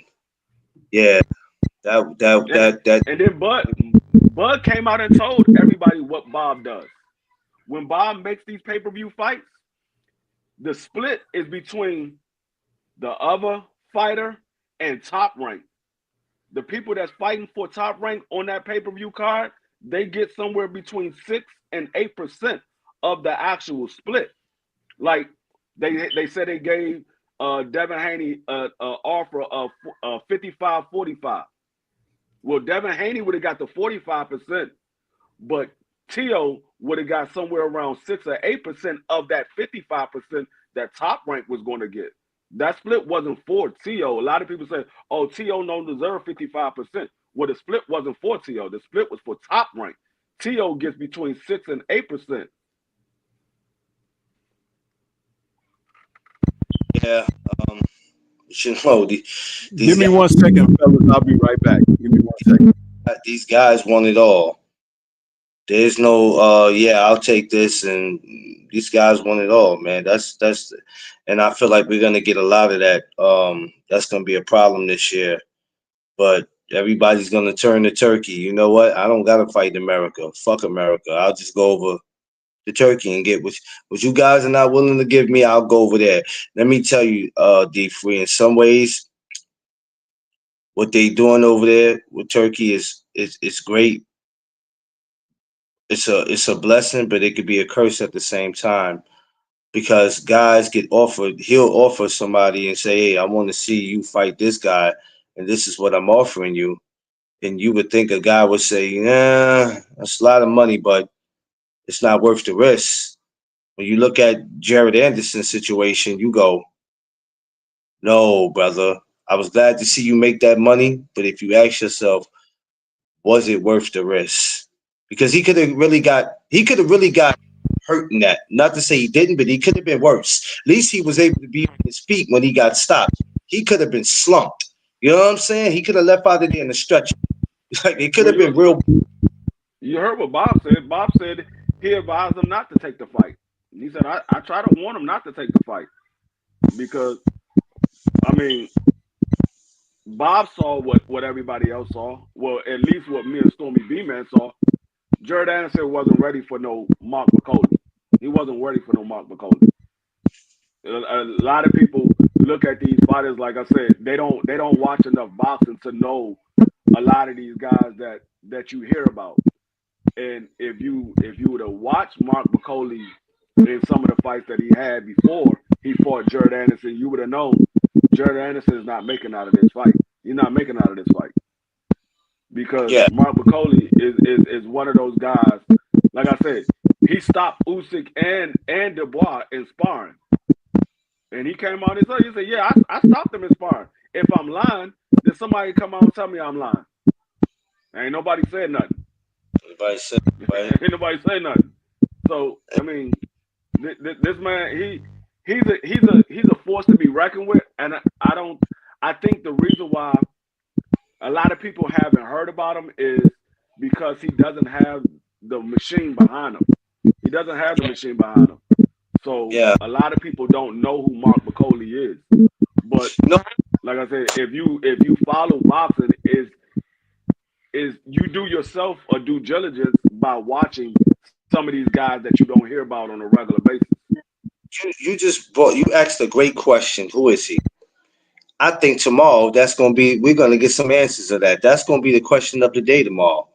Who is he? Because, people don't like to bring his name up unless they're bringing Jared up. But I don't hear his name as much as we should, because despite of how good Usyk is and Daniel Dubois, one of them two dudes gonna have to see him one day. Somebody gonna see somebody. You know what I mean? Everybody's not gonna be able to dance around that dude. At some point, you're gonna have to see him. You can't just act like he don't exist. Not I mean, saying you. you leave it up to Turkey. Turkey will make sure somebody see him soon. You know, okay, hey, I'm putting this up for it. I'm gonna give you 15 million. Y'all want to fight? Hey, 15 million for the fight. For 50 million, T.O. will get in there. He's a fucking what? Hey. But it's like I just feel like a lot of these fighters, and I'm not even gonna say the fighters. A lot of these content creators, if you on here and you say you hear, you watch boxing and you're a fan of the sport, then big up the sport. You ain't gotta big up the fighters every single day. You can big up the fighters when they have a fight, but after that fight is over, there's other fights that's going on. You gotta big up the sport. You gotta talk about these fights that nobody else is talking about. Because yeah, like I always say, when people ask me, hey, did you see this? He got beat up. I was like, I don't know what y'all watching. Y'all missing a heck of a sport because it's some good fights. Go watch Pro Box when they Pro Box put on a fight. You'll find some good fights on Pro Box. You'll find some good fights on the Thursday night Oscar De La Hoya fight card. All of them ain't trash. I mean, some of them are bad fights, but all of them ain't bad fights. Some of these local companies that people are not familiar with, Primetime, Boxing Insider. We have a couple of local promotional companies that got a lot of great fighters, and I think the problem is that if they're not on a big platform that people are familiar with and their name ain't buzzing in boxing, nobody wants to pay attention to them. So if they're not top rank and they're not Matchroom and they're not Golden Boy or PBC, so they ain't shit. He boxed for what promotion? And I noticed that. It's not about what network they fight on. It's about the fighters in the ring. As long as they got a regulation ring, they got qualified judges, qualified referees. Yeah. It don't matter what network they on. Doesn't matter. If it's going to be a good fight, it's going to be a good fight. If it's going to be a bad fight, it's going to be a bad fight. I don't care. You could put it on ESPN. If it's a bad fight, it's going to be a bad fight.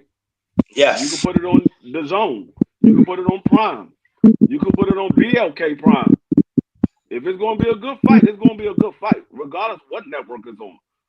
Yeah, regardless. Yeah, man, and that's what I love about it. Crush, what's up, my man, my Philly brother? Like, share, subscribe, y'all. Smash that like button for me. Let's get these likes up, man. Yeah, 17. Let's get them up a little higher. Yeah, and that's about it. And you know, and I used to have the same attitude of, man, I don't care nothing about that promotional company. If they ain't with the promotional company that I'm familiar with, I'm not watching them. And I had to learn that, bro. Just like with amateurs, I had to learn, don't discredit them. Don't discredit the amateurs just because they're not what you used to. That's why I stick with them. I don't care if they're 5, 6 years old or if they're 21. I stick with them because the same way y'all going crazy over these fighters now, I swear y'all gonna do the same thing with them, acting like you know a lot about them and don't know shit. He had a great amateur career, but did you watch him? I went back and looked at him. You went back and looked at him, homie. I was there when he went through it.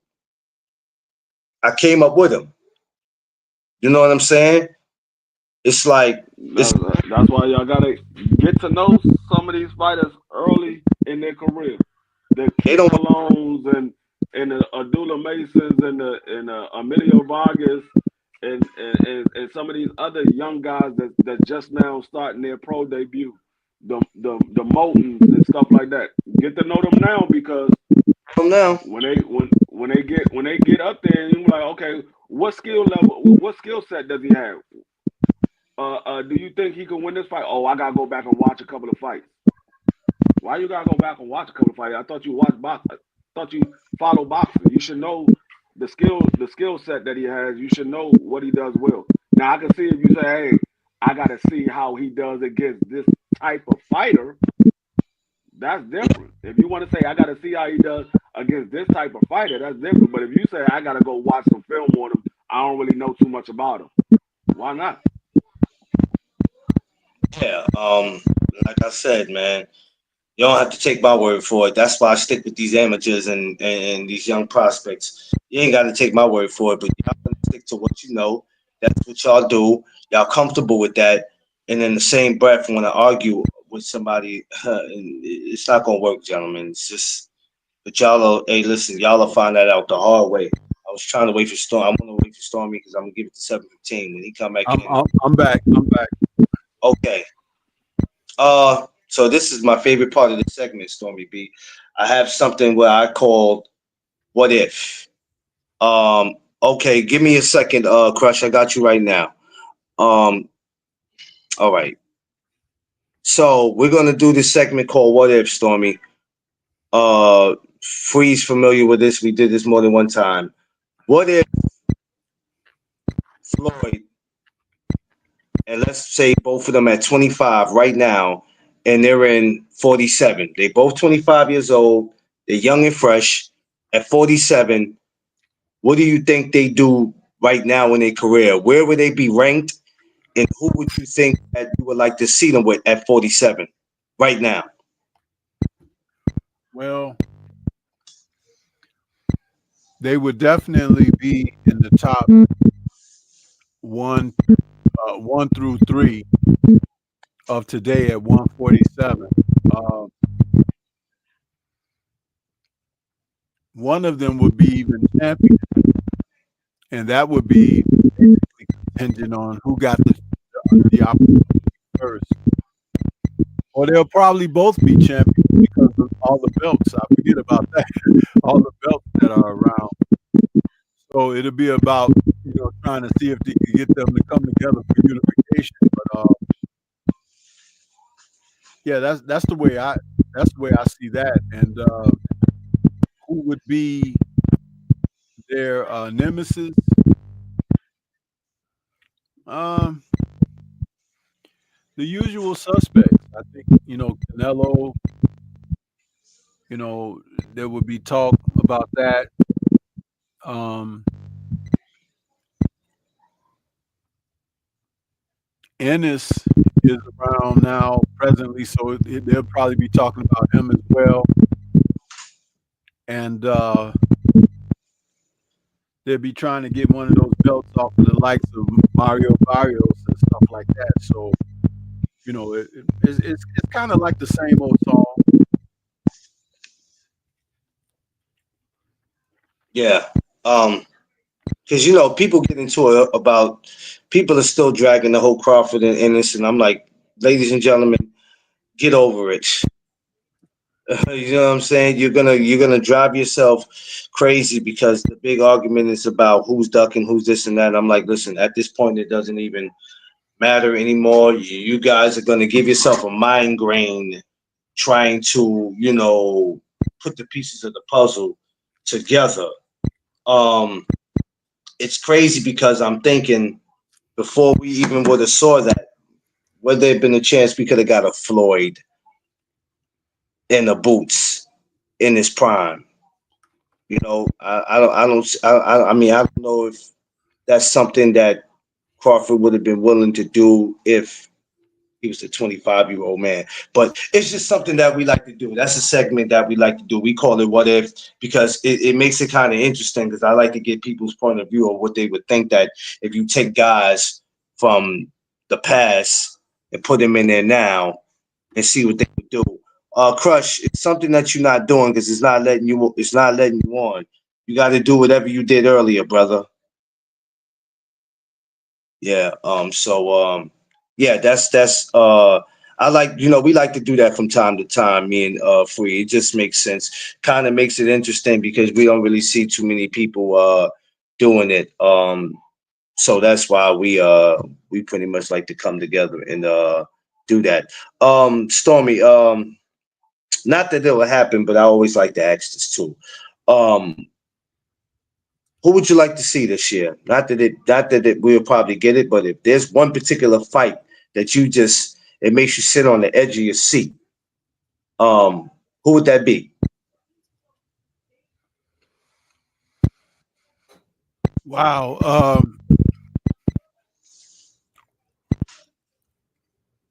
I would like to see.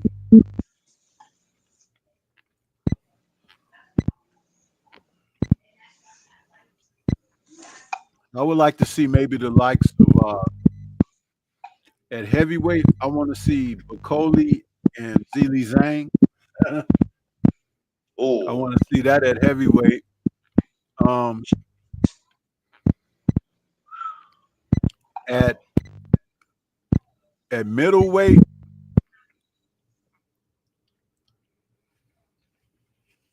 I would like to see a real true champion emerge at middleweight.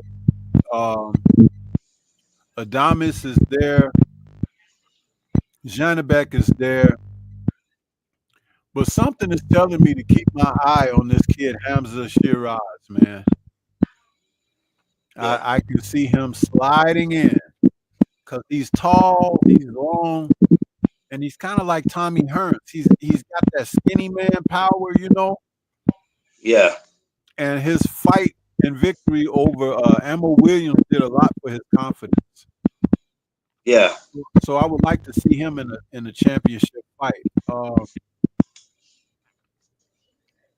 I would like to see Jack Catterall get another shot at junior welterweight. I think that they really jobbed him. It's funny how the UK loves certain guys and not others. Jack Catterall is a good fighter, and they Yeah, he jobbed is. him against Josh Taylor in that first fight, but they made him go this long route. Now he's getting ready to fight Arnold Barboza Jr., which is not a cakewalk, but I don't think that Barboza Jr. is going to beat him. I would like to see Devin Haney come back, whether he's at junior welterweight or welterweight. I would like to see maybe before the end of the year, maybe Boots Ennis and Brian Norman Jr. I would like to see that.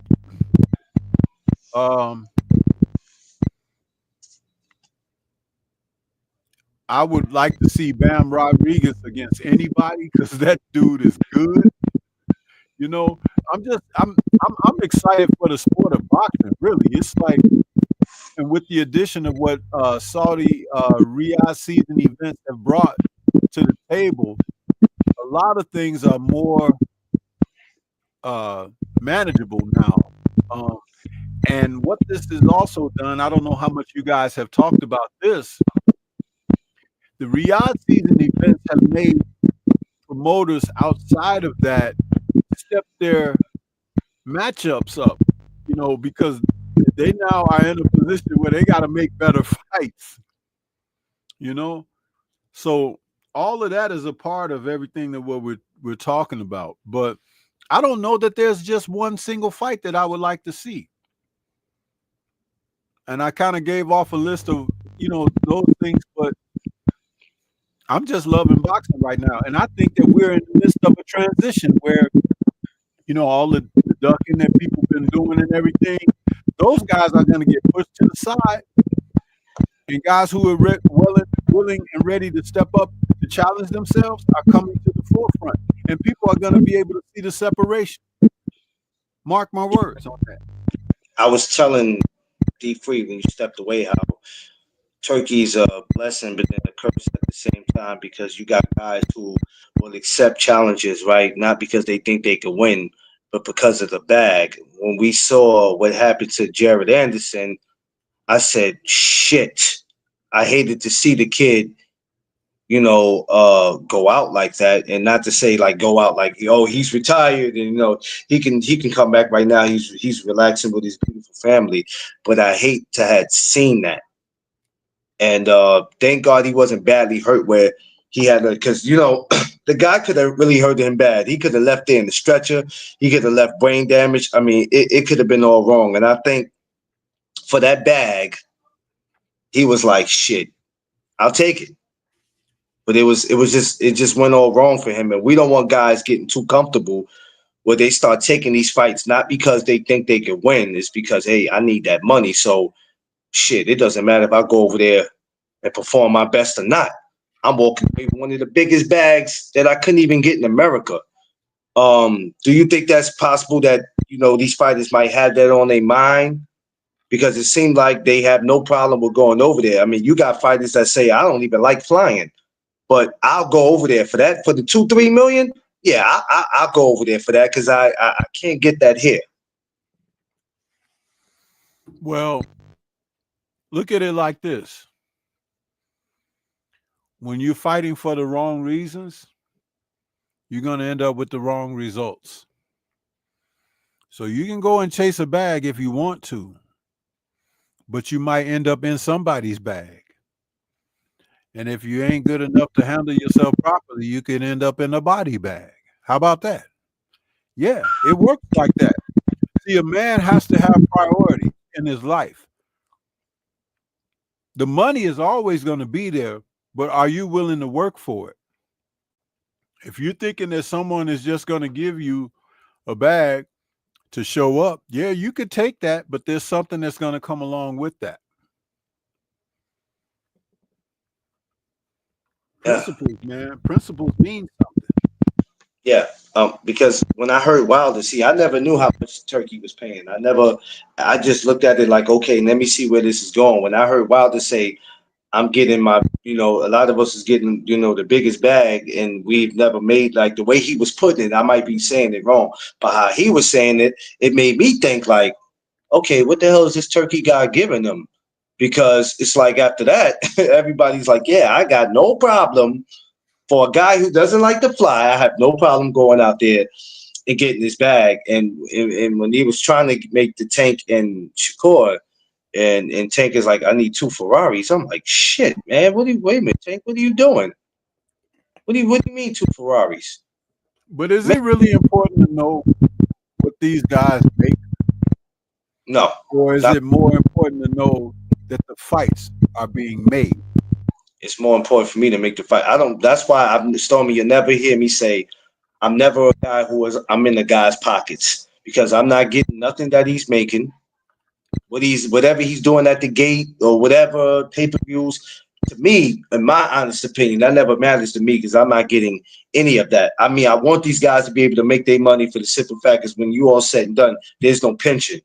So I hope you're investing and you're being smart with your money. But if you can't just make it money, and then you go out there and you take a fight that you don't even belong in and you get hurt enough, all that money ain't gonna mean nothing if you can't spend it because you're a vegetable now. Now you got your family members fighting over your money. You know what I mean? So like you said, the money is going to be there. But with these guys, legacy doesn't matter anymore. And neither does belts. And hey, I want the bag. I just don't want to have to go through hell to get it. Now, how many of us, what's the guy that beat Jerry? What's his name again? Free, please repeat it again. What's the question? What was the guy that Jared Anderson fought the last fight? I can't get his name. McCauley. How many people thought that would be a walk in the park for Jared? How many? How many people thought that? It was a lot of people that thought that. It was a lot of people that thought that it was going to be a walk in the park. And I was like, nah. I remember saying it on your live. Don't be surprised I see Jared Anderson sitting on his pockets for the first time in his career. People would DM me like, Free's crazy, man. Jared is going to get him out of here. This is just a setup for Jared. And Jared is a ride off to the sunset. I said, I can't say nothing because I ain't never seen Homeboy fight. But boy, when I did, I said, damn, me and my wife was sitting here like, man, we can't watch no more of this, man. He gonna get him up out of here. So yeah, you can't judge a book by its cover. A lot of people thought that was gonna be a cakewalk, and look what happened. You can't just be so quick to jump out there for the money. Oh, this is a money grab, but is it worth it? Like Stormy said, you know, You don't end up in a body bag. You don't want to end up where you're a vegetable and you can't even spend the damn money because you took a fight that you thought was gonna be easy, or you didn't think about the opponent. You never watched them. You didn't care about the opponent. All you heard was 2, 3, 6 million, and you like, shit, I ain't never made that. 6 million? Is that tax-free money? Oh yeah, yeah. Yeah, I'll take it. You know what I mean? But we just don't want guys out there jumping out there this year and not taking the best fights, but only taking the fights because of what they can make out of it. So we'll see how this year goes. I want to ask both of you something, and I wasn't even going to touch on it, but damn it, since we got Crawford up here, let's go ahead and touch on it because somebody's going to come and bring it up anyway. How realistic it is to see Crawford and Canelo Cinco de Mayo. I want to go with you first, Stormy, then Free. Well, if it doesn't, it's on Canelo. Because the man has said that he wanted Canelo for a long time. Personally, I do think it's going to take place, but realistic, yeah, I think it's realistic. But if someone were to get cold feet or try to make a negotiating ploy that it ends up doesn't happen, it's going to be Canelo. And Canelo has had his share of being able to make matches against certain individuals where he's had advantages. I don't know that he has a lot of advantages against Bud outside of people thinking that he's much bigger than Bud. But is he smarter than Bud? I don't think so. Does he have higher ring IQ than Bud? I don't think so. And if he's dismissive enough to think that because he's a smaller guy, we've seen David slay Goliath before. We've seen it. The history books is full of David and Goliath scenarios. I think it comes down to ring IQ and aptitude, the ability to fight. Both men have 40 fights under their belt, so that's not something off the table. Canelo actually has more than 40. He's got 60 something. So it's like it's the challenge of the man. You're fighting against the best of your era. They say that guy was pound for pound. They say that guy was the best or whatever. Well, he's got to prove it to me. That kind of thing. And sometimes, listen, why is it okay when one of them other dudes is so-called daring to be great, but one of us brothers can't dare to be great? Why is that? Why is the public sentiment always pushing you back? Because you don't have to be their favorite fighter, but what happened to that so-called community support? It's the same thing that I talk about all the time. But at the same time, we look at Bud, and he's always had his back against the wall. People have never looked at him like he was as good as he has shown himself to be. They're constantly, oh, but he didn't do this. Oh, he ain't fought this guy. Oh, he got knocked down. Oh, he did. It's like, really? Isn't getting knocked down a part of boxing? Isn't having close decisions and winning a part of boxing? Isn't like taking a shot and getting rocked a part of boxing? Winning decisions, not knocking everybody out. Isn't that a part of boxing? But it's only scrutinized when there's a swell against you, the individual. Some other people can pass through and they get all types of excuses made for them and things of that nature. And then there are others who can like walk the straight line and they be like, I just don't like them. But I'm gonna tell you what the self-hate is, and I've talked about this, Clarence. D Free had a picture of Bud and Floyd on the wall behind him. When you look at Bud, he's a dark black man, dark complexion black man. A dark complexion black man in any professional field. We're not just talking about boxing right now, but take this to challenge. People have more hatred for a dark-skinned black man. The fear of the melanin. That's a fact. When they're young and they're like kids, people make fun. Oh, you black so-and-so, this and that. You become older and get to age of dating. And the girl's like, oh, girl, I don't like him. He too black. Then you become a man and you're in the workplace. And you might have some type of altercation or some kind of abrasive situation. And the person is like, you black so-and-so. It follows you your whole life. But then you got so-called people that want to stand up for the race or whatever, but they don't acknowledge the self-hate within. I call it intercultural racism. And women incur the same thing if they happen to be dark. Same thing. Look at all these professionals and entertainers, music industry, actors, sports figures. The men are always paired up with a light-skinned woman, aren't they? In their personal lives. But a dark sister ain't good enough for you.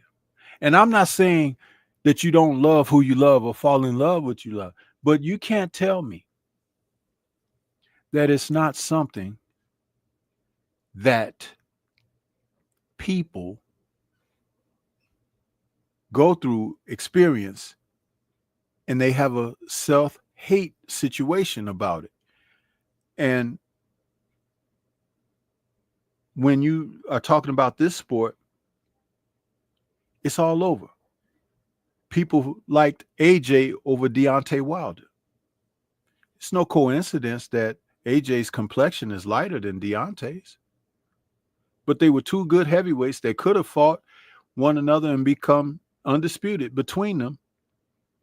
But there was just something about not letting that happen, because that if that dark guy became the undisputed champion, what would that mean for the rest of the world? There's strength behind carbon. People don't want to acknowledge what's real. I'm telling you things that this is a conversation that a lot of people don't want to have. Bud Crawford is a dark man. Daniel Dubois right now is the IBF heavyweight champion, and they're still talking about Tyson Fury and AJ as if he doesn't have a belt. But Daniel Dubois has more stronger, what they call negroid features. He's a dark-skinned black man with a wide nose and thick lips. If you think that I'm lying about what I'm saying, put it to the test. This is the real deal, man. And a lot of people just don't want to be honest about it. Spike Lee made a great movie back in the late 80s when his School Days, which was about this very subject. They had dance and song numbers during that film. There was comedy, there were serious moments, but all of it was based upon the experience of intercultural racism. Good and bad hair, no matter if you're dark or you're fair. Yeah. Those are my thoughts on that, bro. Yeah, yeah. That was one of my favorite movies too. Still is, man. Call them jigaboos. I said, "Yo, what the hell is a jigaboo?" At that time, I was like, "What the hell is a jigaboo?" Oh man, shout out to School Days, man. Yeah. And to go more on what you said, the sad thing about it, is that our people participate in the nonsense, Stormy. That's what hurts me the most. That's the intercultural racism. Intercultural. That means amongst us only. We I, we deal with it twofold. We deal with it from external and we deal with it from within. How do we catch a break? yeah. How do we? Especially when people like participating in it, and and it's like, what are you doing? Why are we doing this? What's the purpose? Why do we continue to keep doing it? And this is something me and Free always talk about, offline and online, right? Is why. Why does it continue? I've seen it so much in the last couple of years. I've been seeing it the last 3, 4 years I've been doing this, but man, last year it was bad though. It was bad last year, and I'm just like, damn.